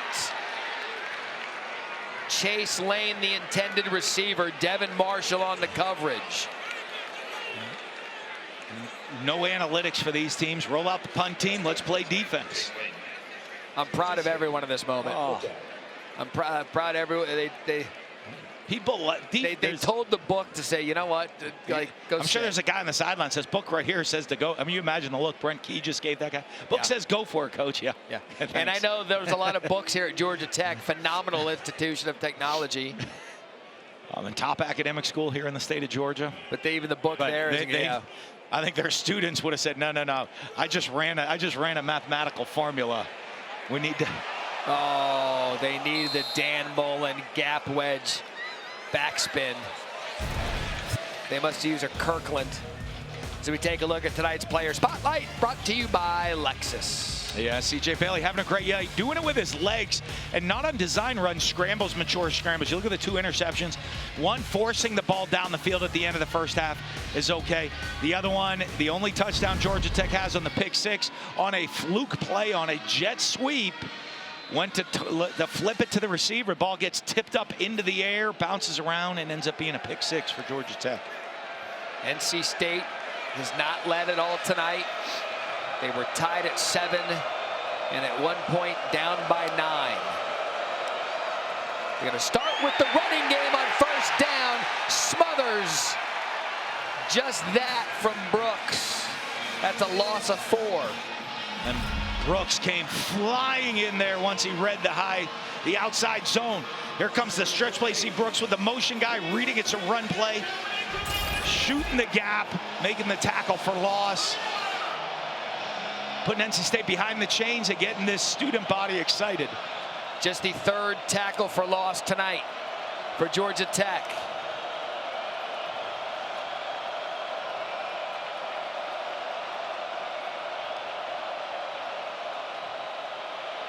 Pump fake. And that play, they just can't get that pump fake slip screen working. Either that or Georgia Tech just has it sniffed.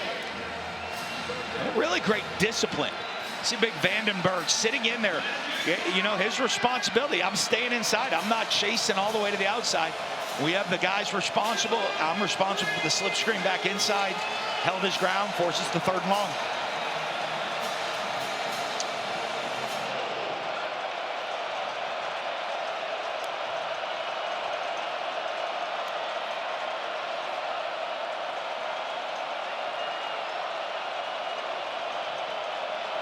Looks like they're going to come after him. Here they come. That's Tatum. Bailey again uses his legs, and there's going to be a holding penalty as Bailey rolled out to his left.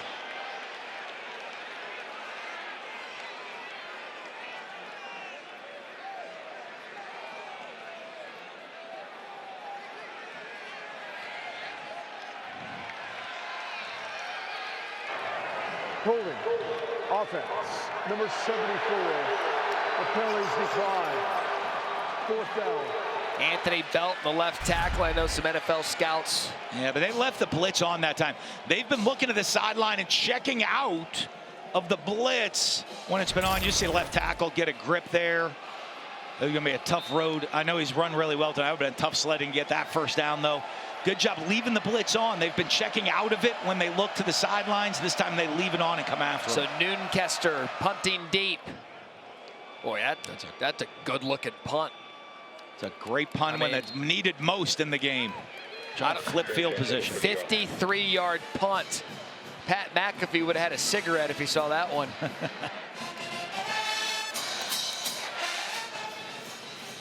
Punters, look, the old cliche, coaches say it all the time, any possession that ends in a kick is a good thing. And even though NC State wasn't able to do anything offensively, they used the punter's leg. And you're right, that's a field flipper. They do. Well, you want to completely flip the field. I mean, this is a defensive battle, one-score game. You want to flip the field if you can. And in that moment, you're looking at the punter like, we need one out of you. We need one to give them the long field. He was able to deliver. Now the defense, up to the defense that had been good all night, to come up one more time and slow down this Georgia Tech rushing attack. So from one true freshman quarterback to the other, it's Philo now. 1st and 10 at the 30. Fake the pitch. Over the middle. Caught by Stockton. He has been impressive tonight for 16. That one a little high, but he hooked his buddy up in a 1st down for Georgia Tech. Yeah, you see the comfort he has in Stockton. He came into the game with only 10 catches on the season, but high school teammate of Aaron Philo, and he's the comfort he has throwing the ball and connecting with that hookup. Stockton targeted 7 times, 5 receptions, 54 yards. Now you can try to see if Jamal Haynes can break one, but Chad Alexander in the game. Kamel Bonner brings him down. But it's amazing, Coach, when you can get a big 1st down through the air, kind of loosens up the defense a little bit. Now you can go back to that physical running game. Yeah, the drive starter. You call it. Well, that's what we call it. A drive starter. You're play in 10, not a 1st and 10 play, a play in 10, the first play of the series. What do you have to kind of kickstart your drive, create some momentum? That big pass play did it. Now you get to see what they get to go back. Let's run the ball, use up some clock, be physical. You talked about the offense. Is Philo one-on-one coverage to the left. Caught! Eric Singleton Jr. And Brandon Cisse wanted a flag for a push-off. I think he may have a point. I think he's got a little bit of an argument. Hey, they brought the house. One of them blitz, one-on-one coverage all the way to the outside. Watch him extend with the arm. You see that full extension on the arm. Usually you get away. If you give a little forearm right there, you can get away with it. That full extension, that should have been offensive PI. They missed that call right there. This just the 2nd red zone snap of the night for Georgia Tech. And there goes Alexander.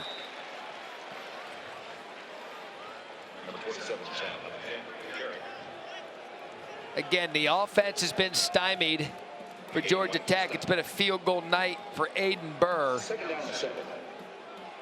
Singleton now 4 receptions and a big one there. He's got 99 yards after being injured early. He came up a little early, and he's been big.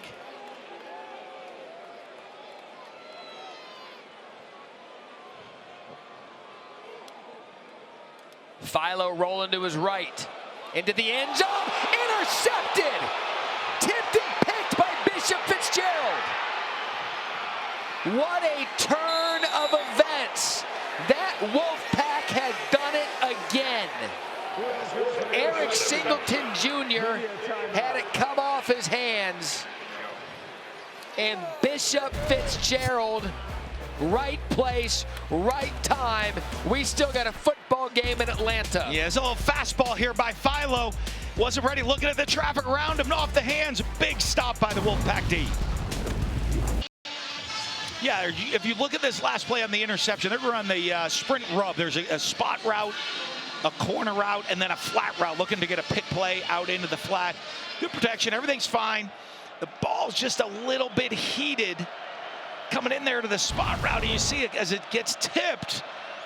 Nothing scarier for an offense than having a ball tipped over the middle. And it couldn't have happened at a worse time for Georgia Tech. So what a moment for the true freshman, C.J. Bailey, with the ball down 2. 1st down, short throw. Justin Jolie brought down by Tatum.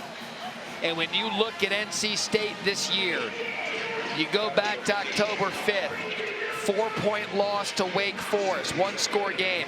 Following week, Syracuse, 1-score game. The difference with NC State this season is they haven't been able to close some of these close games at the end, Coach.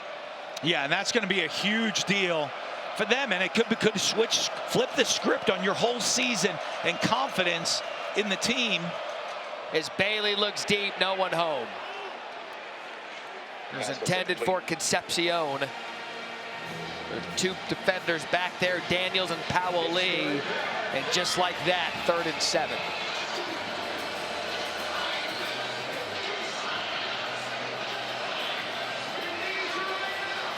What are you calling here? Well, right now, you're going to sit there. You got to go. They've been conservative on these calls. You can't be conservative on this call now. You're getting into game time, into the key moments of the game. You got to throw the ball down the field.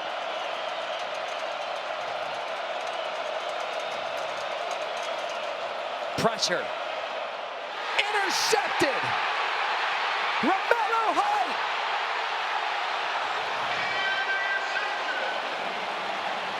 NC State gives it right back.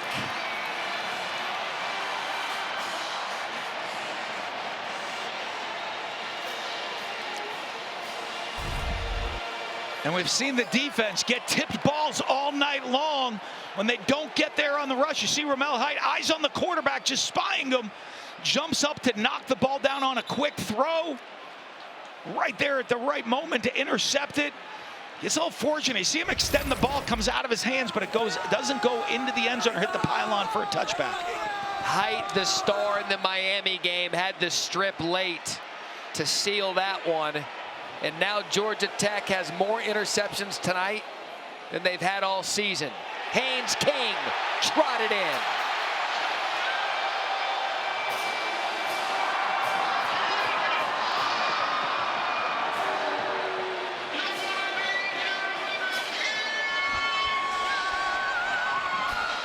And points off turnovers have killed NC State all season long.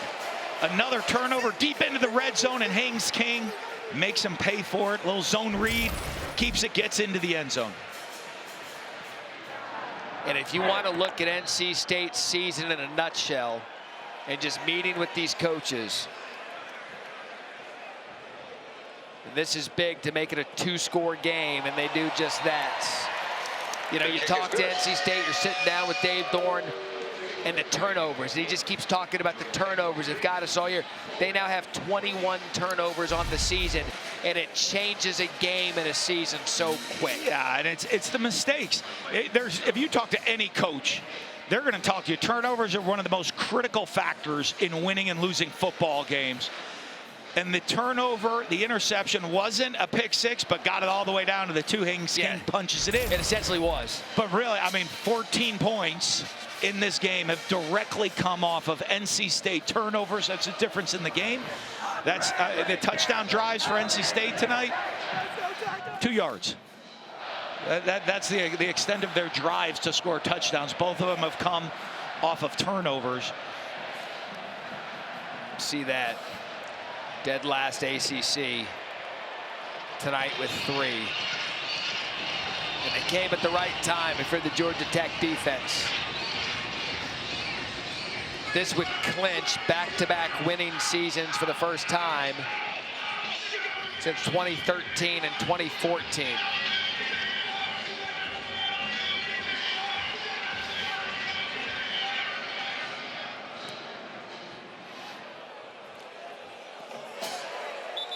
And now, Matt, the pressure is on C.J. Bailey because they have not been able to push the ball vertically down the field. They've run it, some short passes, decent decisions all night long, and some when he had to scramble. But now the clock's up against you. You are going to have to throw the ball and push the ball down the field. And you'll learn a lot about C.J. Bailey on this drive because he's got 3 interceptions on the night. It's a growth moment for a young quarterback. Is he going to be gun shy? Is he going to come out and keep slinging it, knowing his team's down 2 scores here with 6:40 left in the game? And the key is as coaches, Robert and I, a long-time offensive coordinator, tell him, you got to get the first one before you get the second one. But we got to start moving and pick this tempo up and get the ball going down the field. Just one pass play of 20-plus yards. Bailey. There's the first one, as you said. Not for many, but it's that first one, and a gain of 6 to Concepcion. Now this is the key. It's going to be the time between plays that they're going to have to pick this pace up a little bit. As I always say, you have to get, you're not going to score 9 points on this drive. You got to get the first touchdown first or first points first, but you got to get moving a little bit. Georgia Tech's running guys up to the line of scrimmage. That's another big run for NC State. That's how they got that touchdown drive going early. That was Raphael, who continues at a couple of late flags.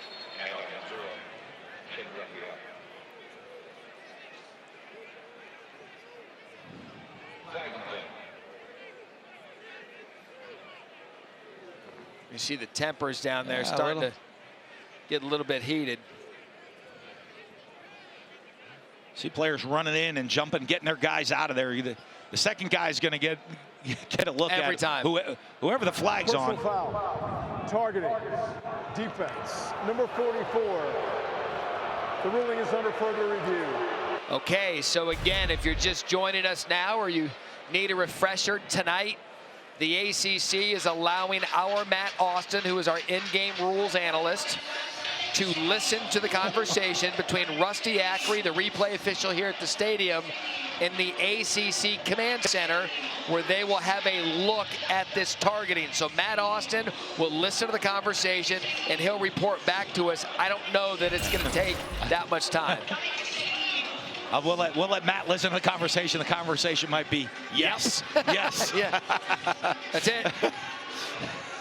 Let's see, launching, crown of the helmet. Yeah. But some transparency tonight from the ACC to let Matt Austin listen to this conversation. And I know, Matt is going to come out. So they're going to go through they're going to look at all the angles they have. They're going to do their job, do it the right way. I mean, we look at it, see the angle, say that's an easy yes. They're going to make sure they pay attention to the details, do everything the right way, check all the boxes. Eford, the guy they're looking at. And he's the leader of this defense. And with Georgia on the horizon. I thought it was interesting in our pre-meetings. Matt Austin was telling us he'd never heard one of these conversations before. So this tonight was even new for him. He was busy being down on the field making Mullen angry at him. Never. Always had a great relationship. They always kept a smile on my face, kept my blood pressure down nice and low, those officials. The targeting conversation, I'm going to be really entertained and interested in hearing what transpired with the replay official. And here comes the call from our ref, Stuart Mullins. After further review, there is no foul for targeting. It's first down. Oh, now I really want to know what was said in that conversation. Wow. This is why tonight is great. Matt Austin, how did they determine that that was not targeting? Yeah, Matt, this was actually the first review of the night where the collaborative actually got involved. They had a view with the runner, the hit number 44, coming in and lowering his head, but they just could not confirm that it was with the crown. It looked like the helmet did get off to the side where it didn't hit that 6-inch radius at the top of the helmet, so they went with no targeting. All right, there's Bailey up the middle, and he gets through the wash, and he's going to have a first down and then some. Bailey's legs are keeping the Wolfpack in it. If not for a big play, I'd have 3 more questions for Matt Austin, but NC State's back in this one after a gain of 30. And what another great decision.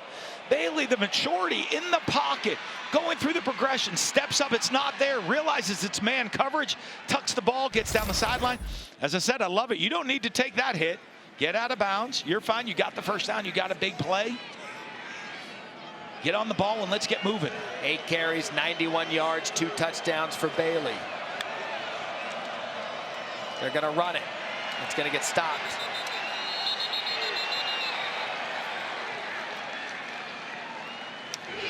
So we do have a second. I want to bring Matt Austin back in on the no targeting. So Matt, I think one of the intriguing things of allowing you into those to listen to those conversations is things that were said between the replay official and the ACC Command Center. What was the one thing that maybe stood out to you during the conversation that determined the no targeting? Well, what really stood out to me, to be honest with you, is I've worked a lot of games with you and Coach, and I would have said that that was definitely targeting. It would have been incredulous that they overturned it. But listening to them to talk about can they truly confirm? That's what made it interesting to me. Watch the process, listen to the process, watch the video in real time, and I understand why they made the decision they did. All right, Raphael, while Matt was giving it that explanation, that's a 25-yard gain. NC State 200+ rushing on the ground. And Raphael's been the guy doing it as the running back position. They've had a committee all year. Raphael's been the main guy doing it tonight. Brent Key sprinting down the sidelines to get the timeout in. As you see, they didn't have the right personnel. They were hoping to get a substitution. It didn't look like NC State either. The official stepped off the ball, and boy, he had to say an apology. It was a lineman pulling down the sideline. He almost took out that line judge. He did just apologize to him. He saw him at the end. It wasn't intentional. But you saw the big man. I mean, he was pulling out like he was a screen pass running down that sideline. The line judge, I think, looked up and said, uh-oh, I'm in some trouble. The big guy's coming at me. Yeah, he went up and gave a good game tap, and he was like, my fault.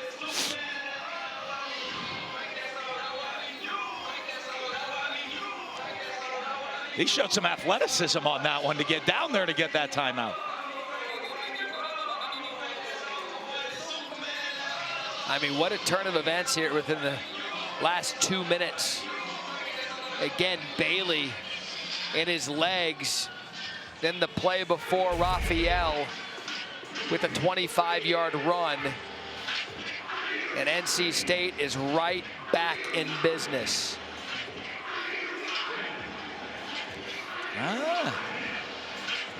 He's wondering why I wonder, Coach Doran's thinking, why aren't they reviewing that for a touchdown? Look, maybe a little closer than we thought.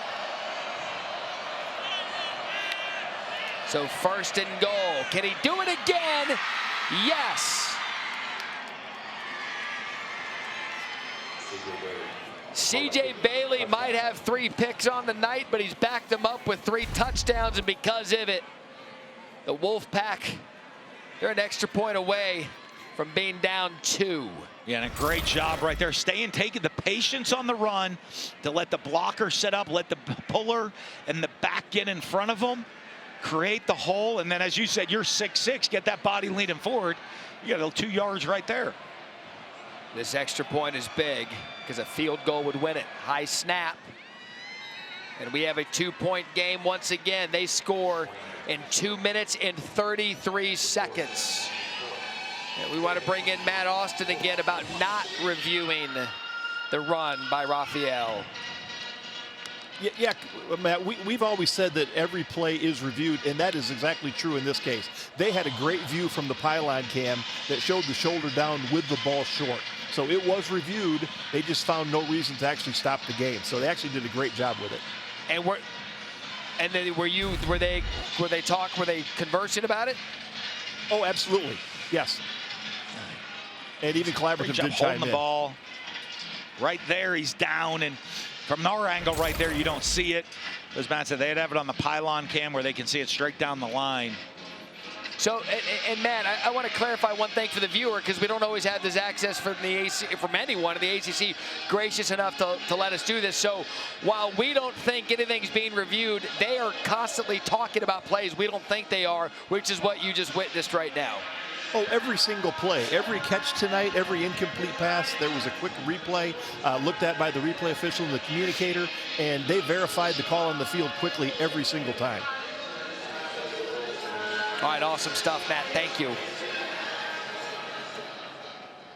Okay, so now, Coach, the pressure goes right back to Georgia Tech. Well, they have the lead, and you say, hey, let's get into like a 4-minute offense, but that's their offense. They're very comfortable in that situation. I want to see if they come out. They've done it the last couple drives with a drive starter. Yeah. And say, hey, you know what? There's a lot of time. We have the 2-minute timeout. NC State has 3 timeouts. Let's not get conservative. Let's maybe see, even though Haynes King is in, so it probably means we're going to get a... Or, yeah, is he Mariano Rivera in this case? They're going to bring him in and close it with physical, with running game. But they've had the great drive starters to start off. They're going to have everybody up at the line of scrimmage here on this play. And there he is. Haynes King tries to scoot outside, and they were there waiting for it. You said they're going to bring everybody up. Cisse there. And no gain. Yeah, it's just, I mean, they're on to it. That, I mean, they can't Haynes King can't throw the ball to keep him honest in those situations. So Philo, at least they have to respect the pass. They watched that tape against Miami last week and saw what happened in that game. They know when Haynes King's in, that ball's not getting thrown at all down the field. And you saw it there, over 186 yards a game coming in, just 77 tonight. 2nd and 10. Philo, out route. Eric Singleton Jr., and that was for 7. So now 3rd and short. I'm impressed with, I mean, both of these young quarterbacks, true freshman quarterbacks. Philo coming out, hey, the confidence coming in, saying, hey, you've been the throwing guy. Key moment of the game here. Roll you out, 2nd and 10. We just had no gain. We're gonna put it in your hands. Go throw the football, and he delivered a dart on time, accurate throw. Yeah, Singleton's been big tonight for the Ramblin' Wreck. 5 catches, 106 yards. A big 3rd and 3.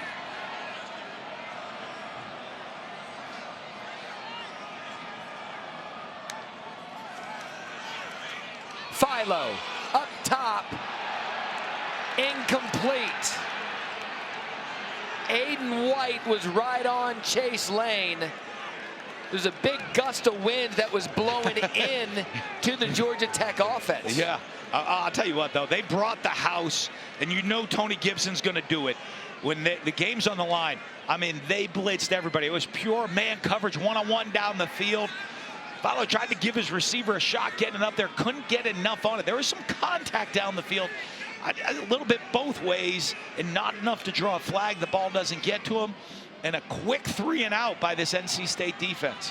One sideline was celebrating, the other had their arms up.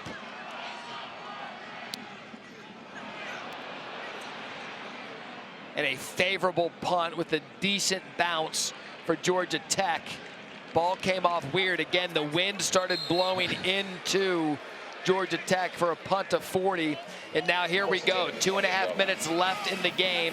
30 minutes, or 30 seconds rather, north of the 2-minute warning. 2-minute timeout. And C.J. Bailey comes back on with a lot of confidence after that last drive. Absolutely, and he's done a good decisions. He's made a lot happen with his legs, more than with his arms. Even though he's a pocket passer, the decisions he's made, now he's got his chance. Here you are, you're coming on you're in a 1-score game, down 2. He knows what yard line he has to get him to for a field goal attempt, even though I know he would like to punch this ball into the end zone. Smothers in the backfield. Blitz coming. Smothers picks it up. Bailey over the middle. What a shot by the true freshman to Noah Rogers. Hollywood Smothers saved his quarterback, picked up the blitz, gain of 11. Great pickup. And you see Bailey, after the pickup, slide away from the pressure to create a throwing lane, and then puts the ball right on the money. They'll keep it on the ground. And they've had success running here in the second half, and that's going to take us to the 2-minute timeout. Boy, do we have one developing here in Atlanta. NC State with the ball, down 2.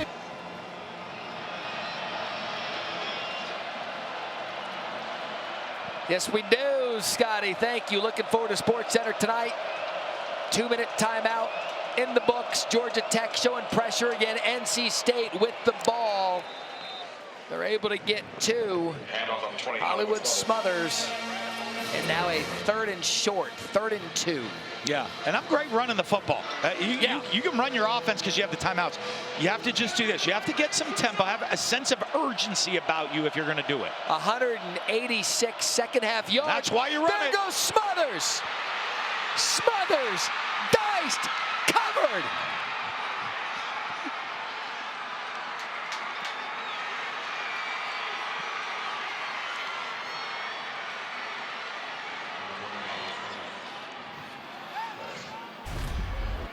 That second half running game for the Wolfpack, and they've taken the lead with 1.5 minutes left. Well, and that's why they're bringing pressures. And all of a sudden, if they pressure and they hit the wrong gap, you can crease a long run.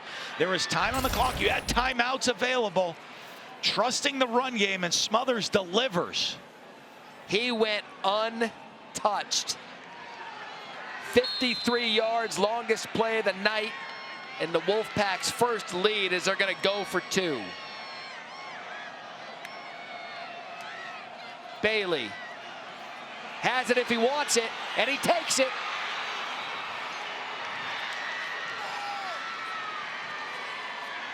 And the true freshman quarterback has led a rushing attack in the second half. 18 carries, 198 yards, and 3 touchdowns. And a key block here by Reed Mitchell. Yeah, they come out with the fun, as you say, everybody needs a 2-point coach, man. They come out with the fun formation, funky formation, roll out, overflow us one side.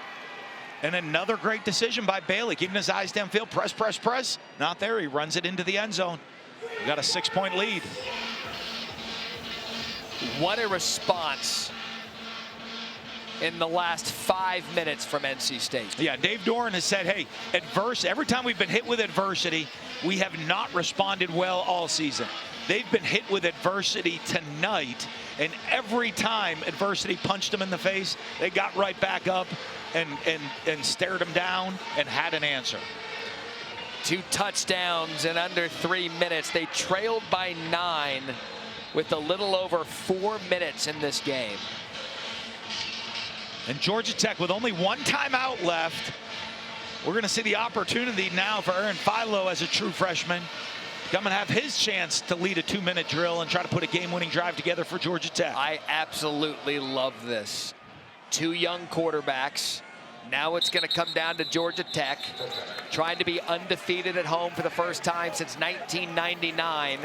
That year, their head coach, Brent Key, an offensive lineman for the Ramblin' Wreck. And it's going to be Aaron Philo. And touchdown and an extra point wins it. Kind of crazy coming in. You're thinking Georgia Tech, we're going to see the run again. Philo throwing for 232 yards tonight. It's been the aerial attack of Georgia Tech and the running attack of NC State all night long. Scott Van Pelt does a segment on his show that I'm sure a lot of people just experienced with that last touchdown. I'm sure if you can find the math somewhere, you know what I mean. 1.5 minutes left. 1 timeout.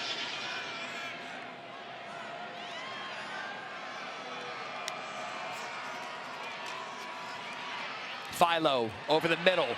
That's a good start to the drive. Chase Lane. Again, the 1 timeout. I just want that, the drive starter. Love the drive starter. Get the complete pass, getting into the flow. Now get up on the ball.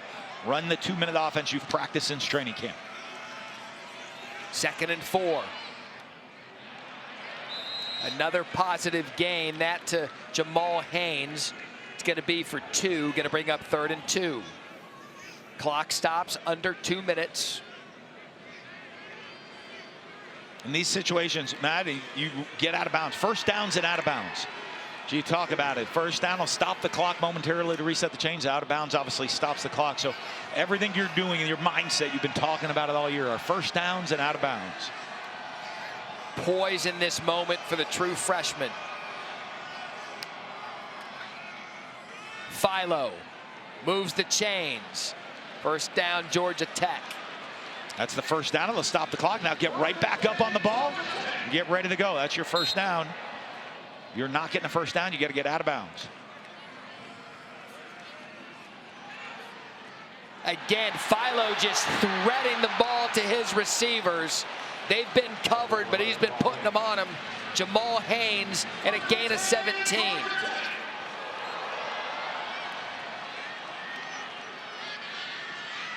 Moving quick. Again, intermediate route. Again, Haynes. Haynes wasn't able to get out of bounds. And Brett Key, yeah, he ran out there and used that timeout. Yep. And now the NC State player's down, and they're waving back at the player. That's he's going to try to get the timeout back and say, hey, we had to stop the clock for the player. Don't charge me with it.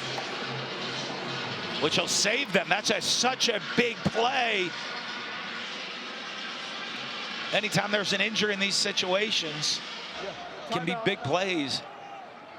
And it was because Jamal Haynes was not able to get out of bounds on the route. But Philo doing a great job checking the ball down right now, Matt. Of not forcing it all the way down the field. Again, checking the ball down.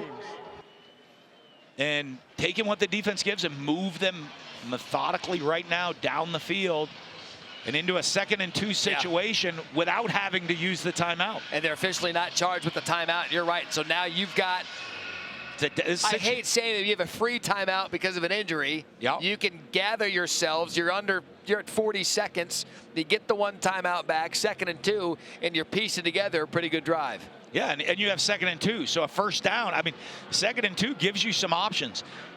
You always said we saw the big run break on the last one. Yep. This is one you might catch them in a 2-man coverage where no one's paying attention.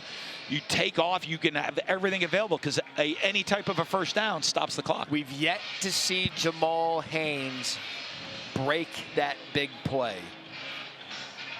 We saw it a moment ago from Smothers.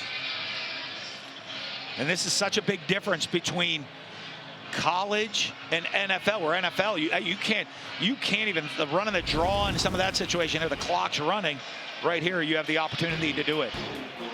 And you look at the comeback again, they were down and scored 2 touchdowns in under 3 minutes. The big one from CJ Bailey, the cutback, and then just moments ago Smothers and Bailey combined for the 8-point play. And that's why we are where we are with 42 seconds left, 29-23.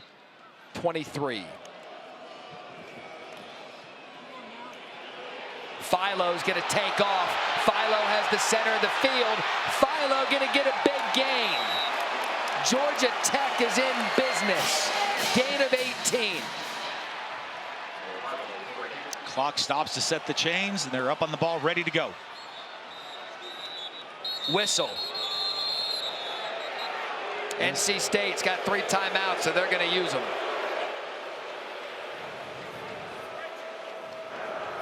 Philo's done a great job tonight. Timeout. NC State, their first of the half. 30-second timeout. Everyone was covered. Please reset the game. 18-yard gain. Yeah, 3-man rush. Eyes downfield, not there. He knows all he needs is 2 yards for the first down. Middle of the field's wide open. He's not going to slide at this time of the game. He's going to try to finish it, get as much as he can. You know, that clock is going to stop as soon as you got it. You saw him get the ball to the official, get right back on the ball. And Matt, it's been a similar play. They're running verticals, getting everybody deep, trying to run, and they have Jamal Haynes underneath, and Philo's not forced the ball down the field once. Now, it'll be interesting to see, because if you know Tony Gibson, when a time comes, if he's going to come, he's going to come, and it's not going to be, I'm blitzing some people. I'm blitzing everybody, and it's going to get to a point where he brings the house here soon. 23 points through 3 quarters in this one. We've had 29 in the 4th quarter. 22 from NC State. Again, pressure, middle of the field. There goes Philo. Touchdown, Tech!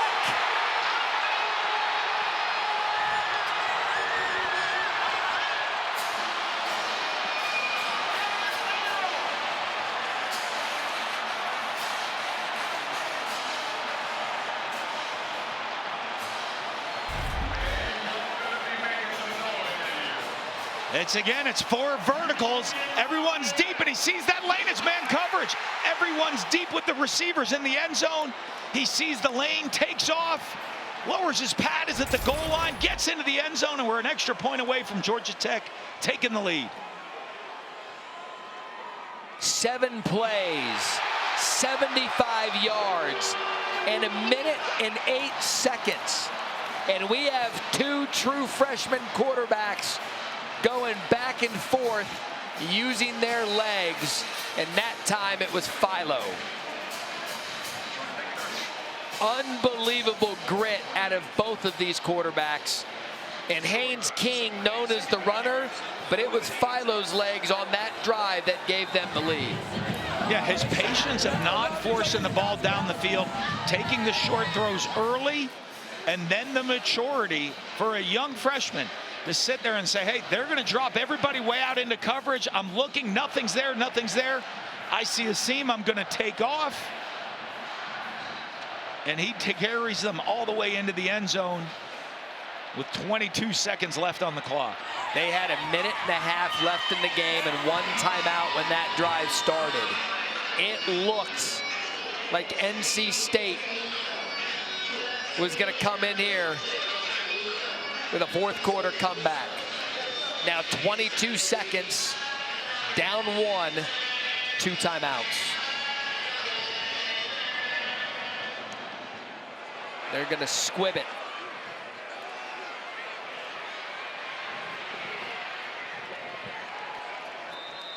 Jordan Poole takes it to the 30. 16 seconds left. You gotta want to get what you're looking in this situation. You're trying to get a field goal if you can to get into field goal range. You want to get at least to where you're giving yourself in 16 seconds an opportunity to throw the ball into the end zone. With 2 timeouts, the whole field's open for you.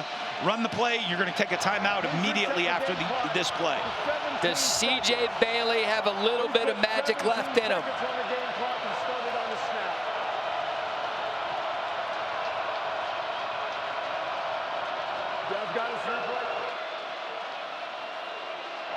Please reset the game clock to 17 seconds.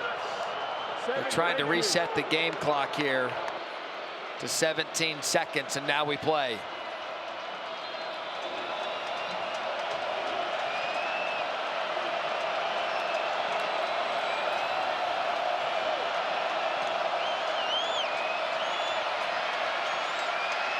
Bailey on first down. Big play for NC State.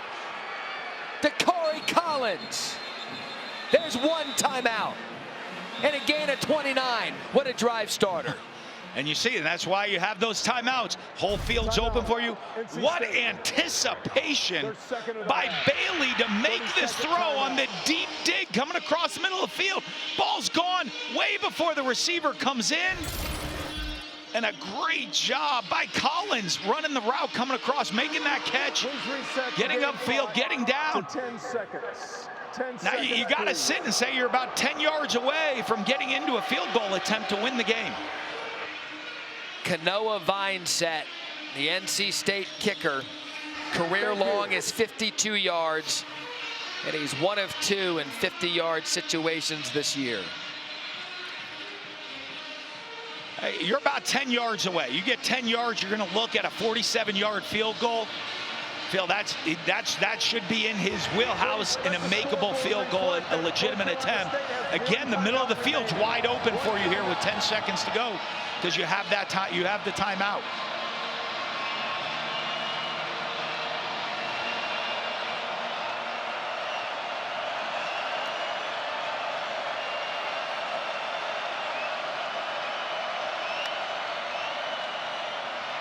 Again over the middle, incomplete. Intended for Rogers. Amari Harvey there on the coverage. Now 5 seconds left. Just went through his hands. They run the glance. He knows he's got one high coverage, runs that little skinny post, puts it down low to the inside. He just can't come up with it. Would have put him right in field goal range. 5 seconds, what do you do? You're going to look. You're getting close to Hail Mary time. Now you're our Hail Mary time. Can you hit a 7 or 8 yard route and step out of bounds with 1 second left on the clock? One of the things, you see it a lot in the NFL, the execution of that, not always that easy. Burning the last time out. Looks, they're still showing they have one. I thought that was their last time out. I think an error on the scoreboard. But in this situation, if you have that last time out, with 6 seconds on the clock, you can throw a quick slant, tell the receiver as soon as he catches, he's got to get down, and you pop up and call that timeout to give yourself a chance. Now, remember, we're downwind here. NC State, I mean, it's a lot downwind right now. But now you've burned that last time out. That is out. It'd be about 58 to 59 yards from here, so 0. Now they're rolling them out.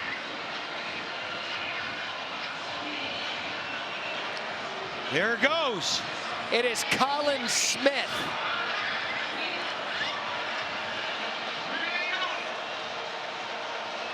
Downwind, 58 for the win. And Georgia Tech, one of the best block kicking teams in the country. And Brent Key's going to make him think about it. See, that's where I snap it and take a shot. That's You where I get the snap. freebie. I love a freebie. 30 seconds.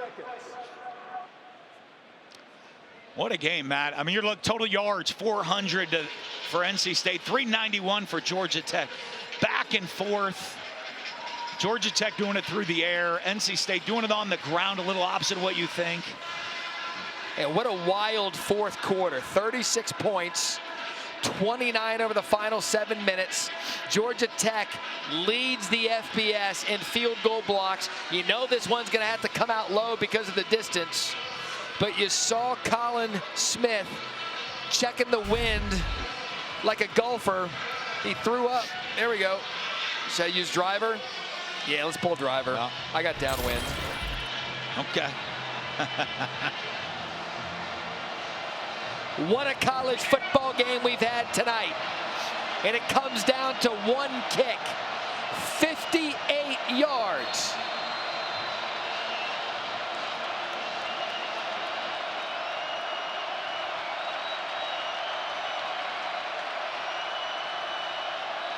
Snap, clean, kick. It's got the distance. No good. Oh. Georgia Tech survives.